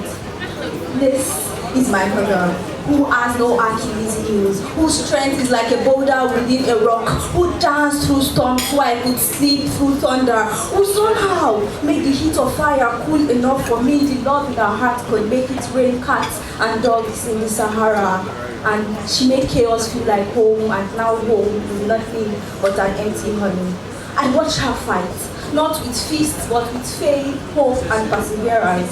I watched her words evolve to whispers until silence became her final word. They said she was gone, but to me, she lives on. Because how can someone die when every mirror still holds her laughter? When every flame of courage looks a little like her eyes? When every sea of bravery reminds me of her skin now? I wear her scarf like a crown. I carry her legacy in my spine, and I speak because she no longer can. I fight because she did. I breathe through hope because she did. Right till she breathed her last. This is not just my story, but that of every hero, every survivor, every warrior, every story rewritten by diagnosis, and every life that changed through the 6 letters of cancer, of love never leaving. And this is why Flag stands tall in the shadow. They take our pain, turning it into purpose. They take our fear, turning it into fuel for this fight. They advocate, they educate. They remind us that early detection isn't just hope, it is survival. So know that this isn't just a poem, it is a prayer, it is a promise, it is a remembrance and a revolution. To the warriors we lost, you are not forgotten. To those still fighting, you are not alone. And to those who stand with us tonight, thank you for choosing to hope, even in the shadows. Thank you very much.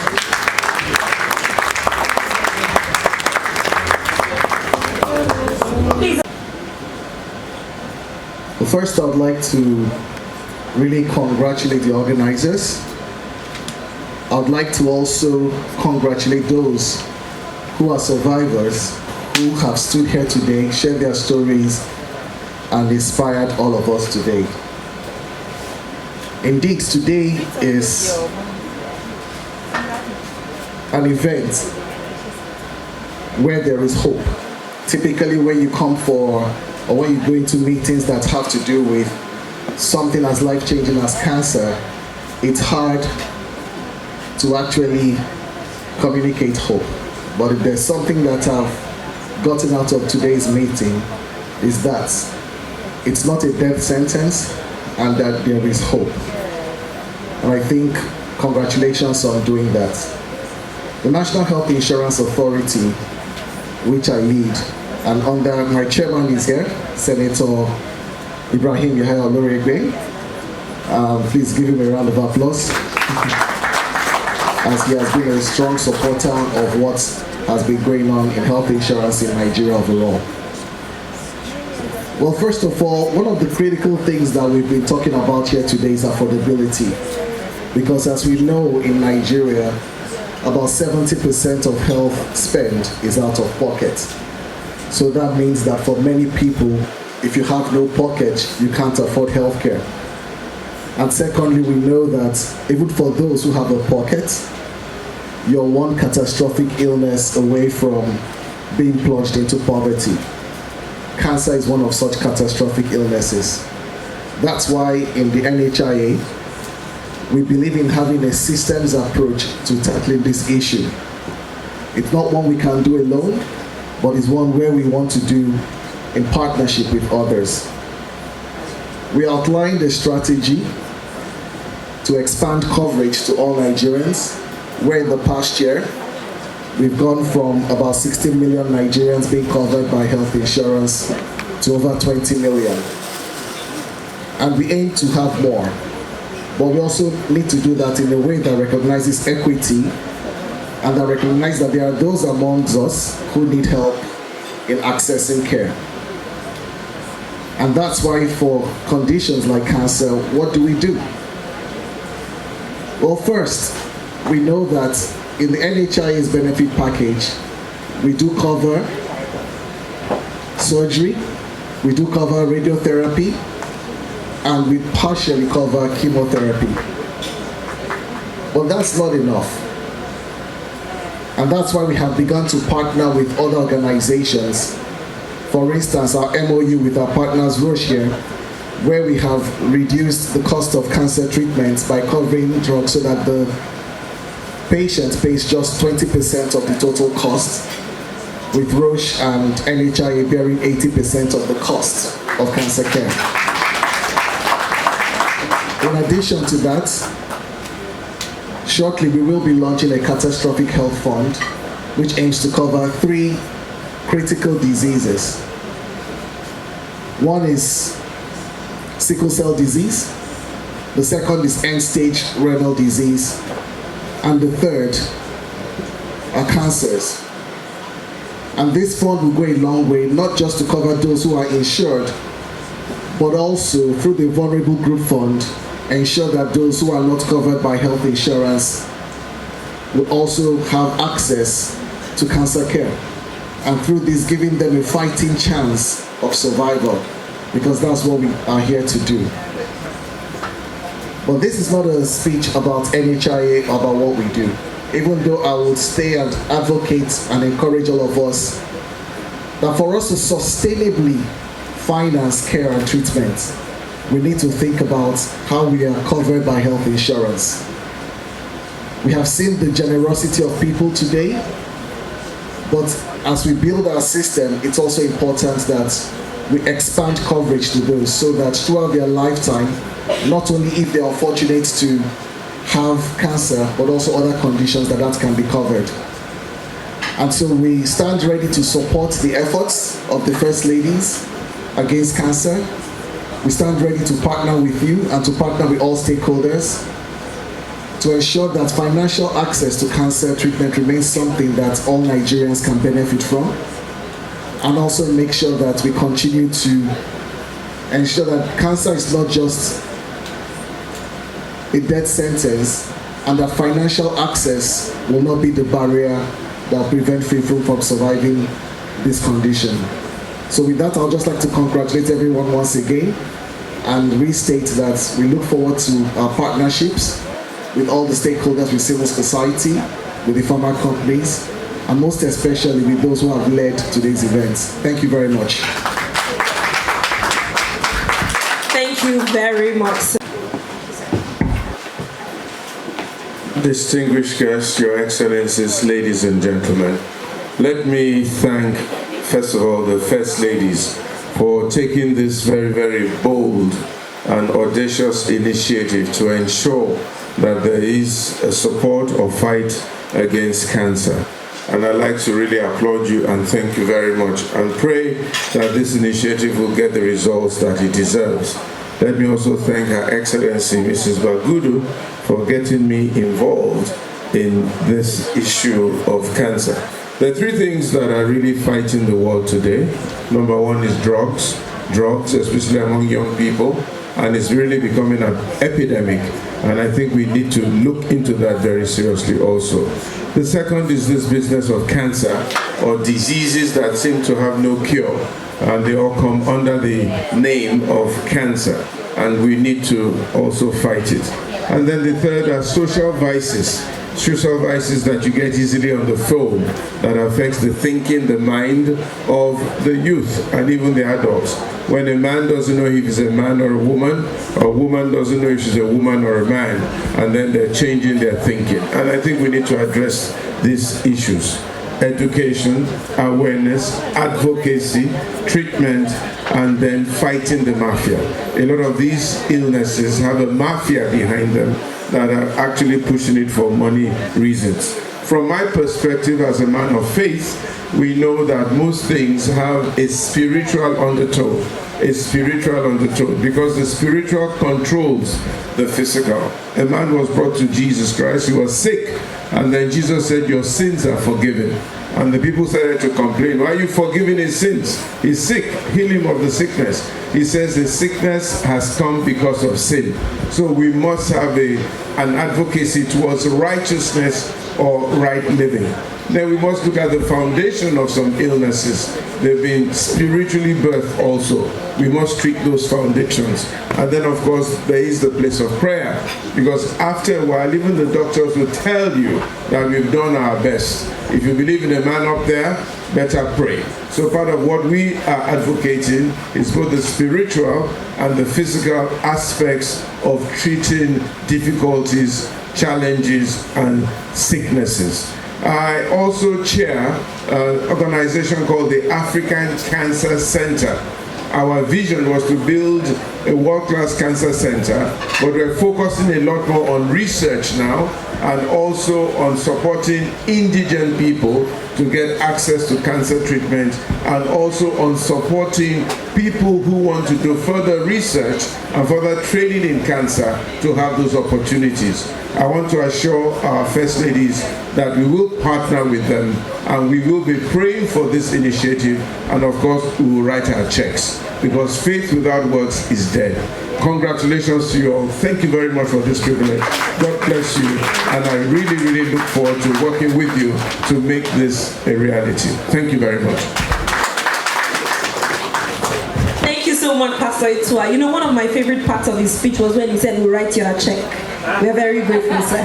Thank you. We look forward to that check. All right, Your Excellencies, we're now moving on to the next panel, and we want to move very fast with this one. In the interest of time, we want to honor the time of our guests. So I'd like to invite to moderate this panel discussion Her Excellency, Mrs. Linda Ayade. A round of applause as she comes to moderate this segment. She's joined on this panel by Mrs. Judith Osuji, as well as Mrs. Gaia. Please let's give a round of applause to Mrs. Gaia as she comes on stage. Dr. Ayodele Rena, you're welcome, sir. And Mrs. Khadijat Braimon. A round of applause for the next panel.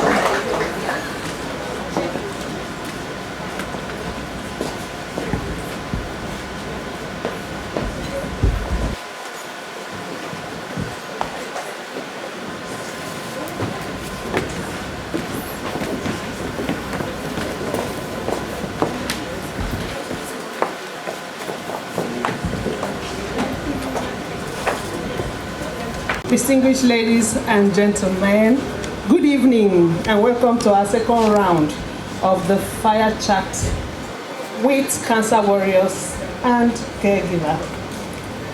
I have here with me, as they have called out, Mrs. Judith Osuji, Mrs. Gaia, Dr. Ayodele Rena. And I think one person is missing. If she's gone.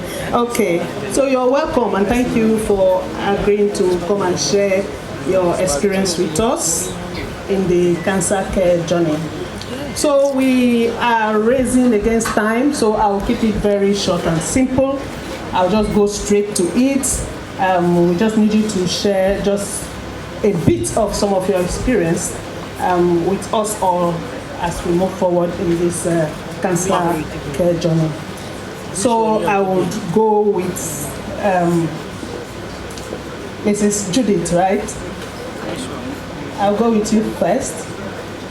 Oh, Adija, sorry. I didn't even call your name. I'm sorry about that. Mrs. Khadijat Braimon. She's the one that is here with us. Judith is not here. So I want to start with you, Khadijat. So I just want you to share with us what your biggest challenge was in your cancer journey. It was support.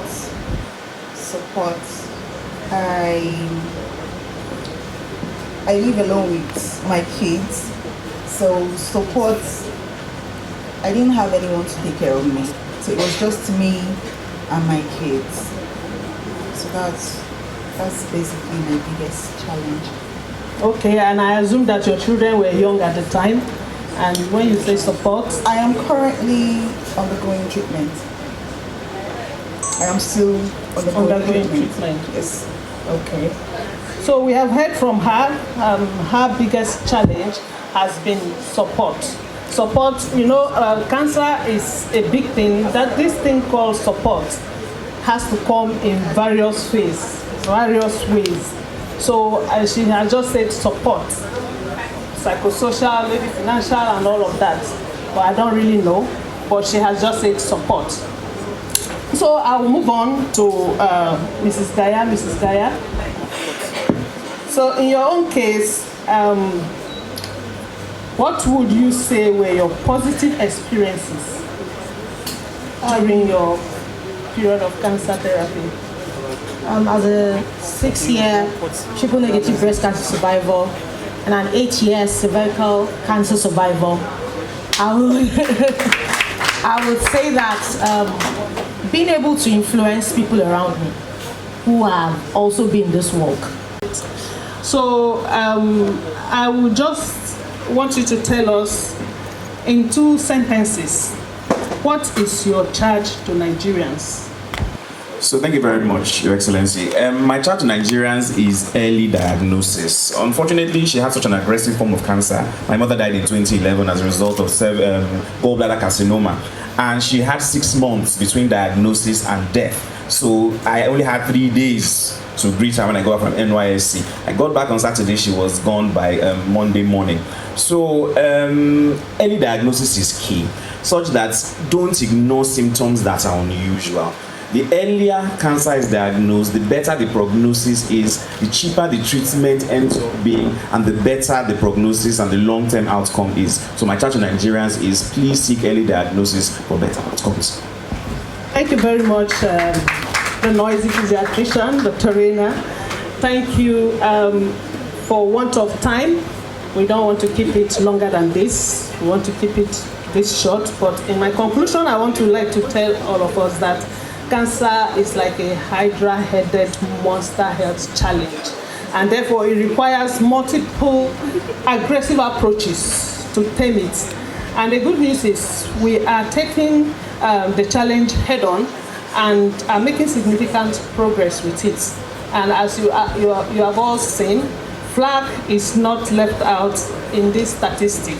And we thank you all for that support that you are giving us, for that massive and continuous support that you are giving us to carry on with this fight against cancer.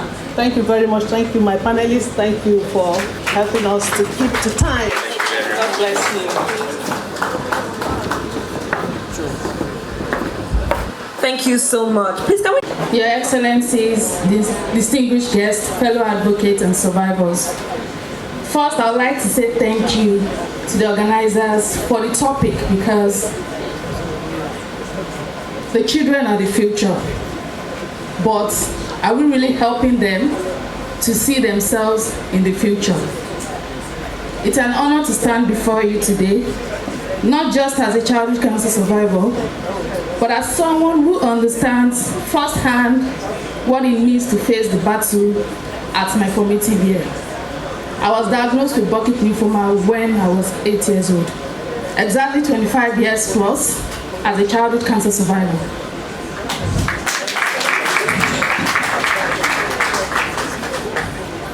I had access to treatments thanks to my parents. They could afford it. And thanks to God, I'm here today. But even with the access, I found myself in an unfamiliar territory. After recovering, there was little to no guidance.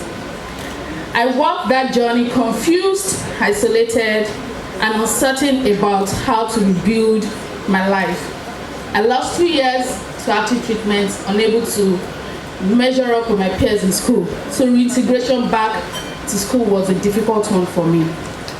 Now I imagine a child whose parents can't afford treatments. That child may not even live long enough like myself to ask or to even say what comes next. That is really heartbreaking. And our reality is a difficult and sad one. I see progress, and I would just like to use this opportunity to say thank you to the FLAC leadership, NICRAT, NCS, because childhood cancer today is now getting the attention that it deserves. Several years ago, most people don't really talk about childhood cancer. They don't even know that children have cancer. I mean, I had cancer at the time that cancer was not even seen as a thing for children, even for adults. This is as far back as 1998. And today, the story is different. It is not only different in terms of awareness, but even including childhood cancer in conversation as regards insurance. We are not where we should be, to be honest, when it comes to prioritizing childhood cancer. But I say that thank you, because we have moved from just talking about it to taking some immediate steps to actualizing and involving childhood cancer when it comes to financial support, especially at the national level. But we must be honest with ourselves. While these efforts are really commendable, they are still largely inadequate. You know, Mrs. Modupe Maserut spoke earlier about the fact that they have seen over 200 childhood cancer cases.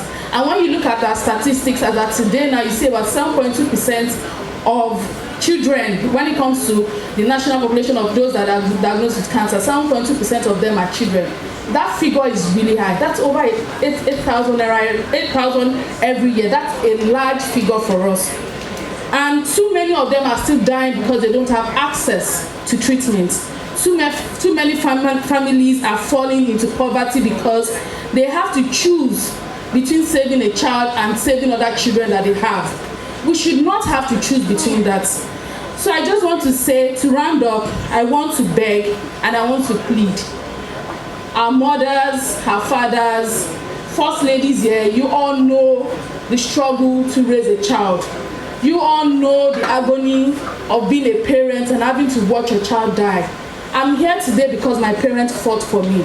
I'm here today because God has seen that He wants me to fulfill my purpose and to be a voice for millions of children in Nigeria, Africa, and globally, saying that we don't want to lose more children just because they cannot have access. And the good thing is, with childhood cancer, you know, it's easier to treat, and survival rate is actually very high when they have access to treatment.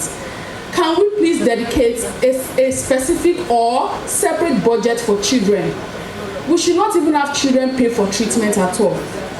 And some of our speakers have spoken about the fact that access to healthcare, quality healthcare is a right. It's not even supposed to be a privilege. Not talk of children not dying of cancer because they do not have access to funding.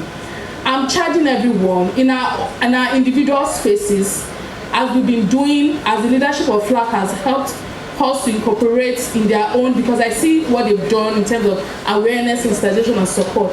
But please, as a nation, in our own individual spaces, state governments, please help us prioritize childhood cancer. Let's begin to see policies that speaks to childhood cancer. Let's join other countries in the world that says by 2030, in terms of the global initiative for childhood cancer, we are also saying that Nigeria is not even going to have 60%. We are going to be going to 70 and 80%. I'm pleading again, childhood cancer needs to be prioritized. Let's save more children and let's save our future. Thank you very much.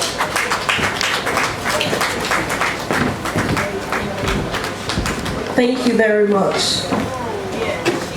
Just before we go into the next segment, during the course of the book launch and the donation, one of the states that took the lead was Plateau State. And we'd like to specially thank His Excellency, Barrister Caleb Mutwang, and Her Excellency, Barrister Helen Mutwang, for leading by example, for donating very generously to this cause. Please, can we give them a round of applause? We are truly, truly grateful. And we know that other states are going to be giving us generously, perhaps anonymously or publicly as well. We'd now like to move on to the next segment, which is a donation to the cancer survivors. Can we please get the... No, not yet.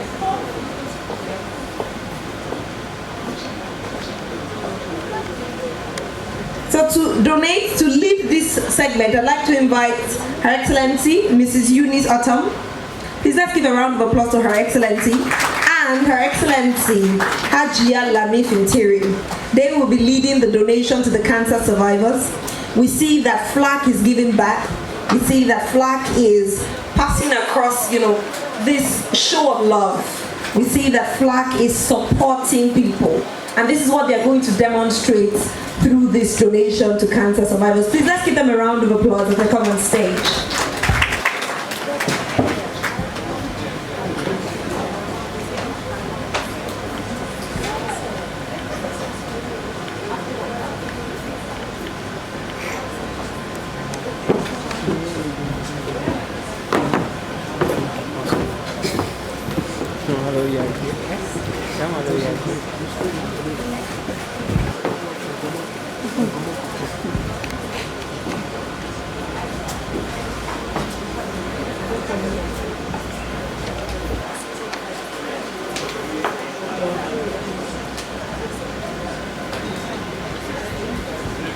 Your Excellencies, distinguished ladies and gentlemen, kindly permit me to duly respect the introduction of dignitaries and all our guests that has already been established.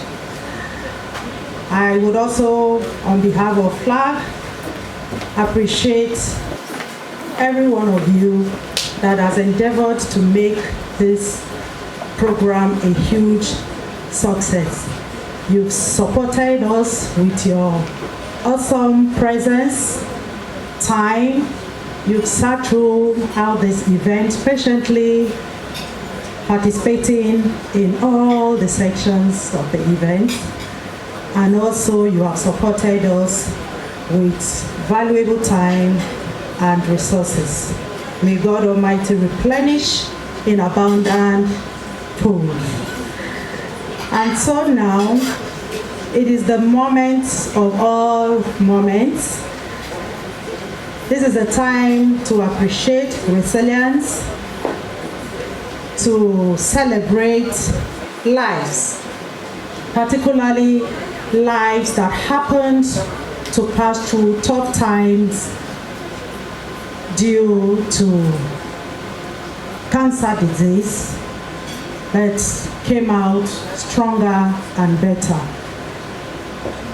We love to celebrate such wonderful and determined persons who have not allowed their health conditions, particularly cancer infection, to overwhelm them. And we love celebrating lives. We love celebrating such determination. And this is actually what drives FLAG to continuously advocate policies that will close need gaps in treatment and support of cancer. We are passionate about ensuring that people are aware to live healthy lifestyles that will prevent them from being victims of this ill condition. Your Excellencies, my dear sisters, friends of FLAG, families, ladies and gentlemen, I'm honored to stand before you this lovely evening as a member of FLAG. As members of FLAG initiative, we are honored to say that together we have supported over 10,000 individuals across Nigeria through free screening, vaccination, awareness campaign, access to treatment, and survivorship support. This impact is only possible because we choose to work together across states, across party lines, across priorities, to put health first. As we continue this journey, we must do more because every life counts. Thank you. May God bless you all.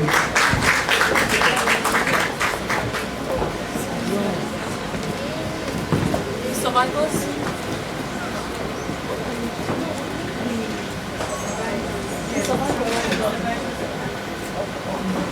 Would like to please join for presentation. Can we have you on this side? Madam Tolulope, Madam Jumai, Madam Gaya, Mrs. Khadija, please come on stage. Can you go?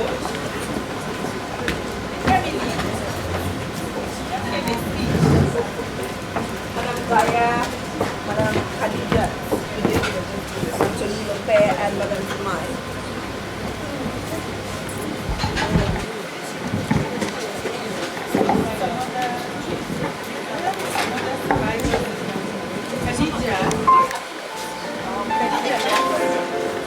Khadija. Khadija. Dr. Amina, survivors, pictures of survivors. So there was also putting them.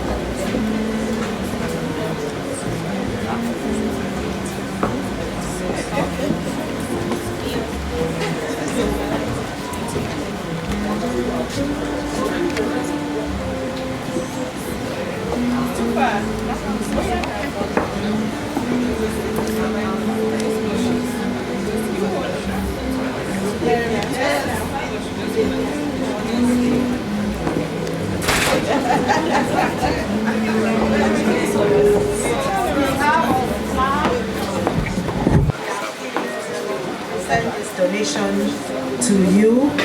We encourage you to continue to be strong. We encourage you to continue to use your experience and your voices to encourage others out there. You are doing a lot, and we appreciate the will you have to ensure that we defeat this fight. FLAG is happier when we see that lives are rescued. We thank you so much for your partnership with us. Thank you so much. Thank you for your generosity.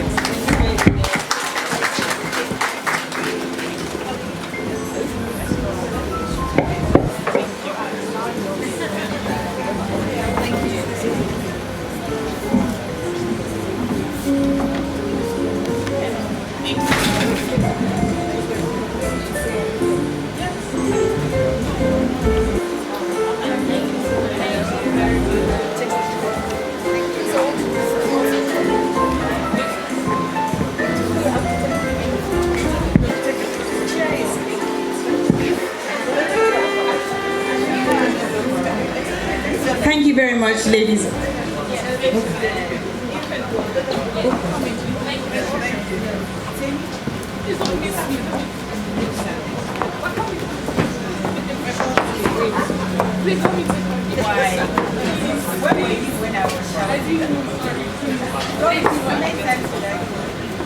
Thank you,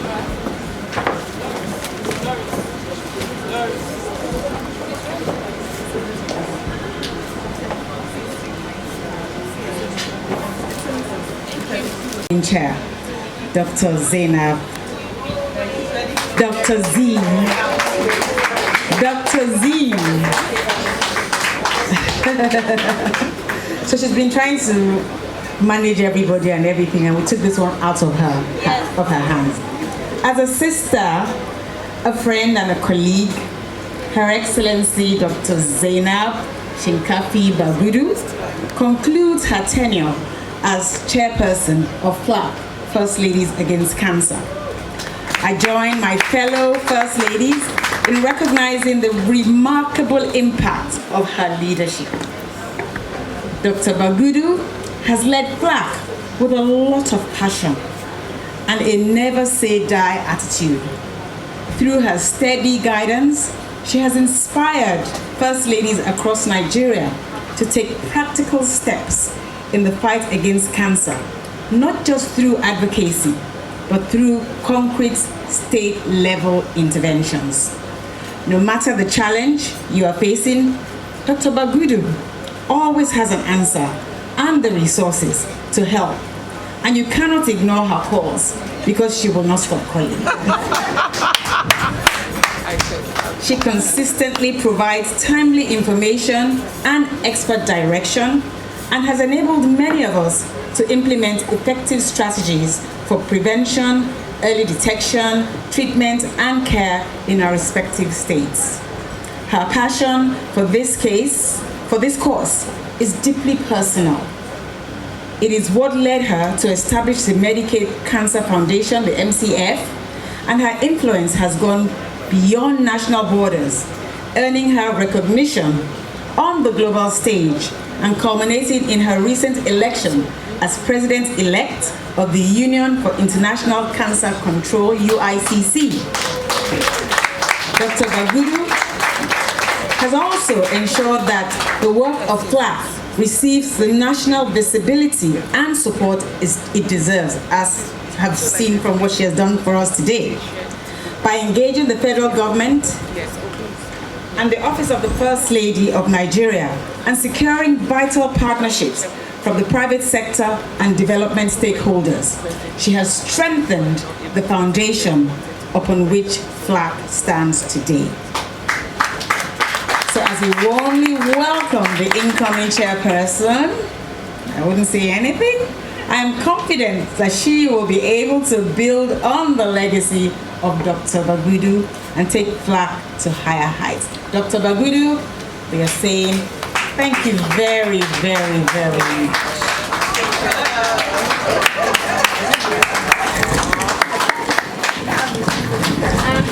Oh, wow, thank you. Yeah, you really took this one out of my hands. I usually know everything that is happening. I'm shocked that they were able to pull this off without my knowledge. Imo, how far? You're supposed to tell me things. Thank you, my dear sisters. It's been an experience. It's been an amazing journey, and we're still on it. We have a lot of work to do, and we will continue to do that work. I hand over to the very capable, amiable, young, innovative, beautiful, capacity, Echi, Barrister, Chioma Uzodimma, the First Lady of Imo State, unanimously. So I know that, yes. When they don't pick your call, just call me. I'll tell you what to do. Or they don't answer your message, there's another formula for that. But all in all, it's been an amazing experience, and I thank each and every one of you here for the support that you have given directly and indirectly. FLAC is really a great platform. There are very few places that it exists, and the appeal that it has is huge. So we must sustain it, and we must not let it die off. And that's why I'm so pleased that today we've welcomed Her Excellency Dr. Mrs. Sanwo-Olu into the fold. And she has promised to institutionalize it in Lagos State so that we can continue to do our good work. Thank you very much, my dear sisters. I love you all.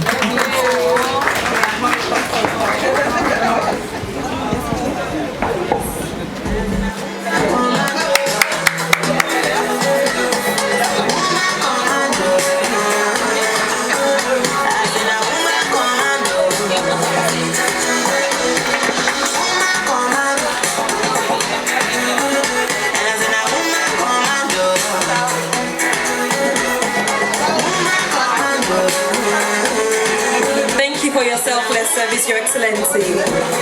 Thank you so much. Just a few more items on our program, and we'll crave your indulgence. Just a few more items, and we will rush through it like the speed of light. Just a few more items.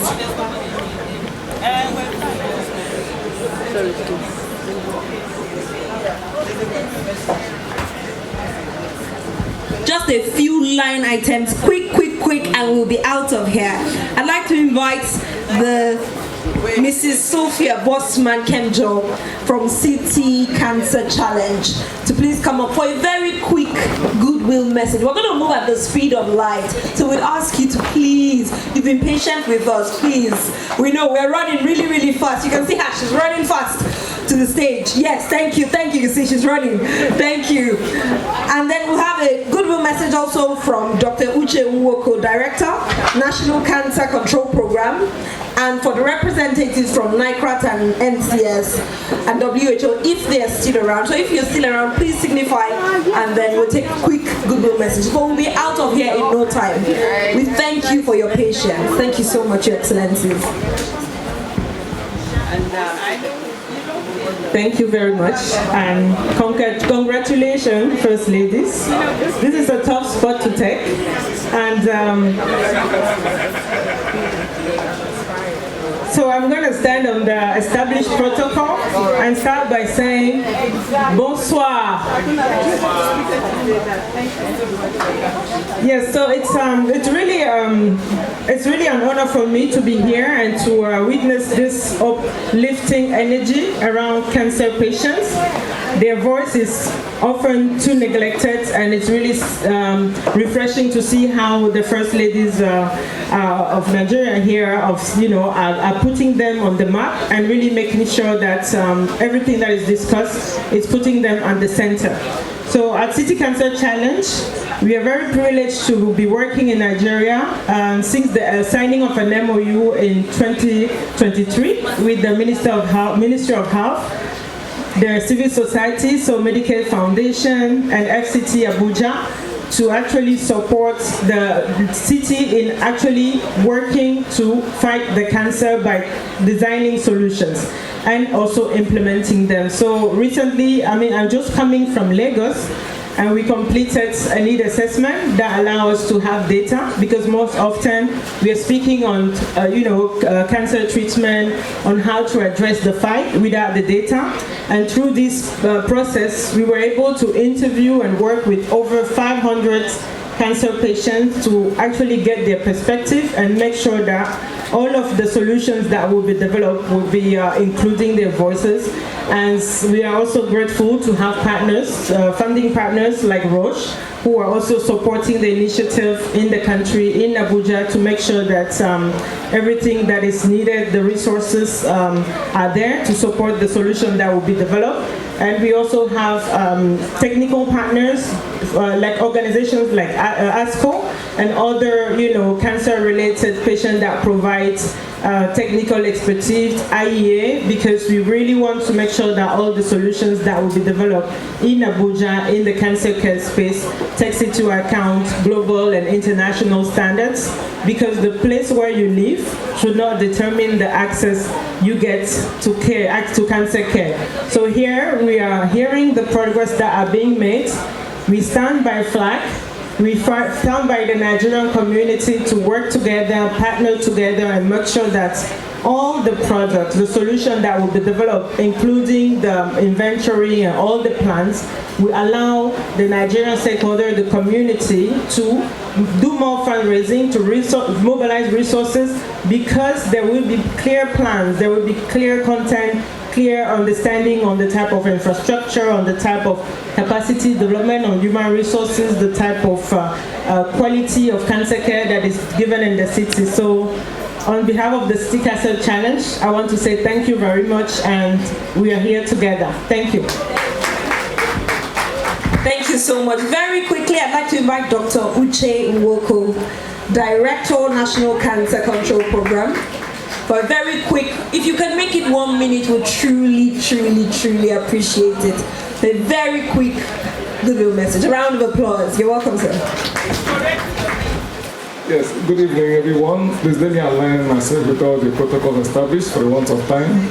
I just want to congratulate FLAC for this evening, for what they've done, and to reiterate that FLAC has been at the forefront of cancer policy in Nigeria. The Her Excellency Dr. Bagudu chairs the Advocacy and Governance Committee of the National Technical Working Group on Cancer Control, which has always been part of all our policy development process. And I heard so many things, and we're going to take all of that into perspective when we develop future policies. But what I want to charge FLAC members is to ensure that whatever you're doing is entrenched into your ministries of health in your states. Because whatever we do at the national level, with the state governments, the state ministry of health that are also autonomous in their legislation for health, then the impact may not be felt as much. So I want to enjoin you to please, we are going to, from the Federal Ministry of Health, lead policies, which is our mandate, as enshrined in the National Health Act. But we will encourage you, as we develop those things from the Ministry of Health, let the state ministries also key into it. And I'm also happy that NHIA is here. I want to congratulate NHIA for your chairman, because you have somebody who has also led the Cancer Health Fund, and now you've also developed your compulsory health insurance fund, which you've got to know the approval from the Federal Ministry of Health. We're going to do everything together to ensure that our cancer patients get access to care.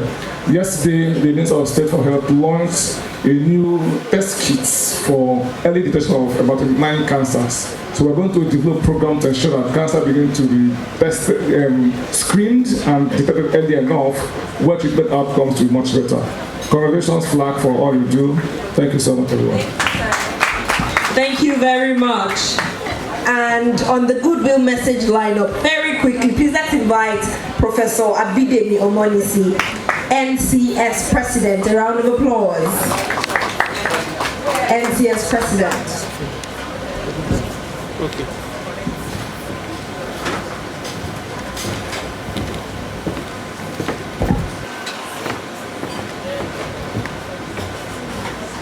Your Excellency, distinguished ladies and gentlemen, just permit me to recognize a very senior colleague, person of distinguished senator, former immediate past chair of Committee on Net, Dr. Odeyebe. Thank you very much, sir, for what you did. I remember very vividly, sir, his committee actually championed the establishment of NICRAT, and he also provided robust legislative support for cancer control in Nigeria.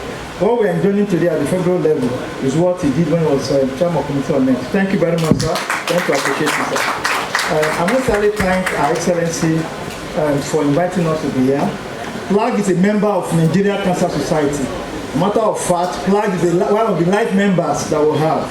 So I work closely with Our Excellency, Dr. Zena Chicago Bagudu, during her tenure, and she has been part of our program and also been part of what we have been doing. The truth is that if you ask me my honest opinion in one sentence, are we winning the war against cancer in Nigeria? And I will tell you, we are not winning. But we have framework in place that in a few years to come, we'll be on top of it. And what is a major challenge? Federal government doing excellently well. Where we have the gap in this country, that is state and local government level. As we speak now, 60 states in Nigeria, there is no single radiation and clinical oncology in that state. So what do we expect? That means the management of cancer patients in those states are substandard, because clinical and nutritional oncology, they are core to the management of cancer in this country. Number two, cost of treatment of cancer is also a major challenge. From diagnosis of cancer, breast cancer, to when you stabilize that patient, you need average of 22 million to stabilize that patient. How many Nigerians can afford 22 million? In fact, multiple myeloma, a cost of that treatment is about 15 million, just a cost. And the patient will need a maximum of 5 to 6 for stabilization. So we have serious problem with cost. As a matter of fact, many Nigerian patients that have cancer, they cannot even sustain the drug. Some of them abandon the drug because they cannot afford the medication. So we need to provide a robust platform to support cancer patients. And that's why I must really thank PLAG for supporting our cancer survival. We had the presidency 3 weeks ago, and Excellency the First Lady also gave a robust donation cancer survivor. Let's continue to celebrate them. They are our heroes, and cancer is not a life sentence. Thank you. Yes, it's deserving of a wow. So we're open to consistent donations as such. PLAG is open to such. I mean, any amount you'd like to give over a course of time, because the truth is that little drops of water makes the ocean. So if you give to this cause consistently, it will make a lump sum of money. Without further ado, Your Excellencies, distinguished ladies and gentlemen, it's been such an honor to host this event. My name is Temi Badru, and we cannot close without the closing remarks and the vote of thanks by the incoming chairperson. She's the chair, current chair. Please pardon me, the chairperson of PLAG, Her Excellency Barrister Mrs. Chioma Uzodimma. A round of applause.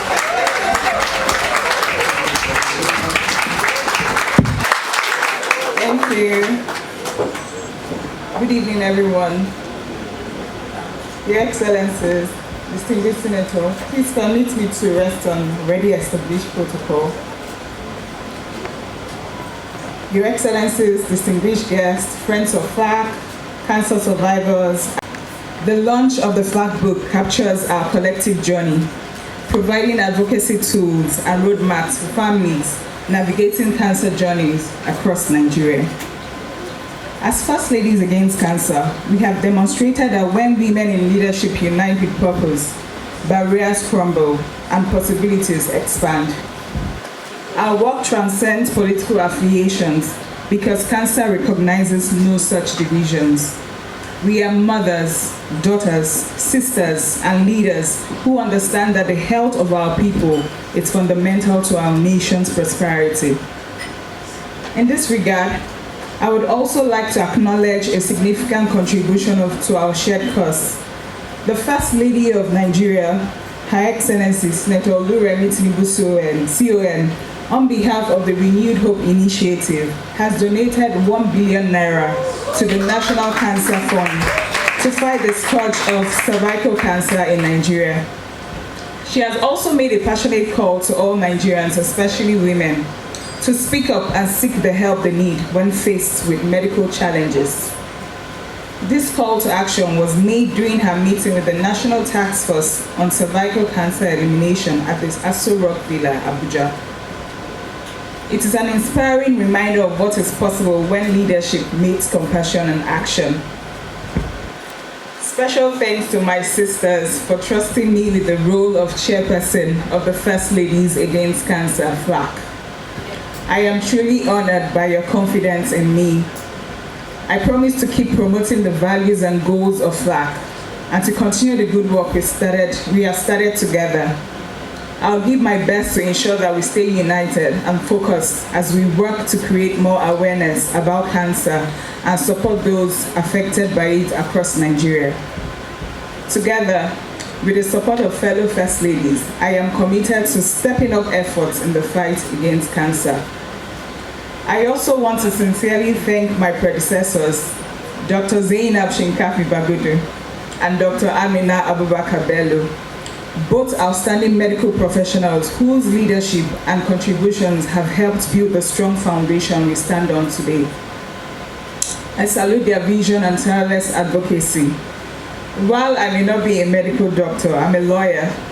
I assure you that I will bring a fresh dimension to FLAC, one rooted in passion, youthfulness, and innovation. We'll keep flying the flag of FLAC high, but now with renewed energy and strategic drive. Through FLAC, we are not merely addressing a disease, we are restoring hope, empowering communities, and saving lives. I extend heartfelt appreciation to our outgoing chairperson, Her Excellency Dr. Zainab Shinkafi Bagudu, for her exemplary leadership. To my fellow First Ladies, thank you for answering the call to collective action. To our survivors, FLAC friends, and all our partners, thank you for your presence and dedication. Let us carry the spirit of this evening forward, united in our mission to create a future where no Nigeria faces cancer alone. Together, we will continue to flourish, advocate, and save lives across Nigeria. Royal Majesties, thank you so much for coming.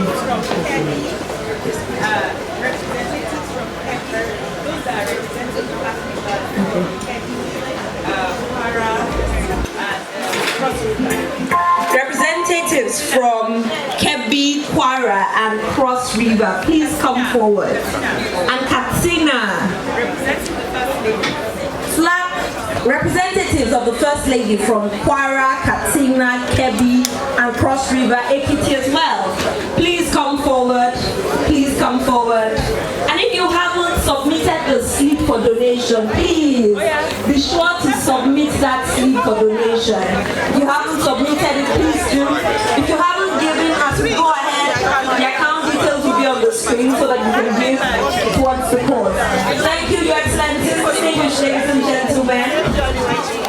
Over to DJ.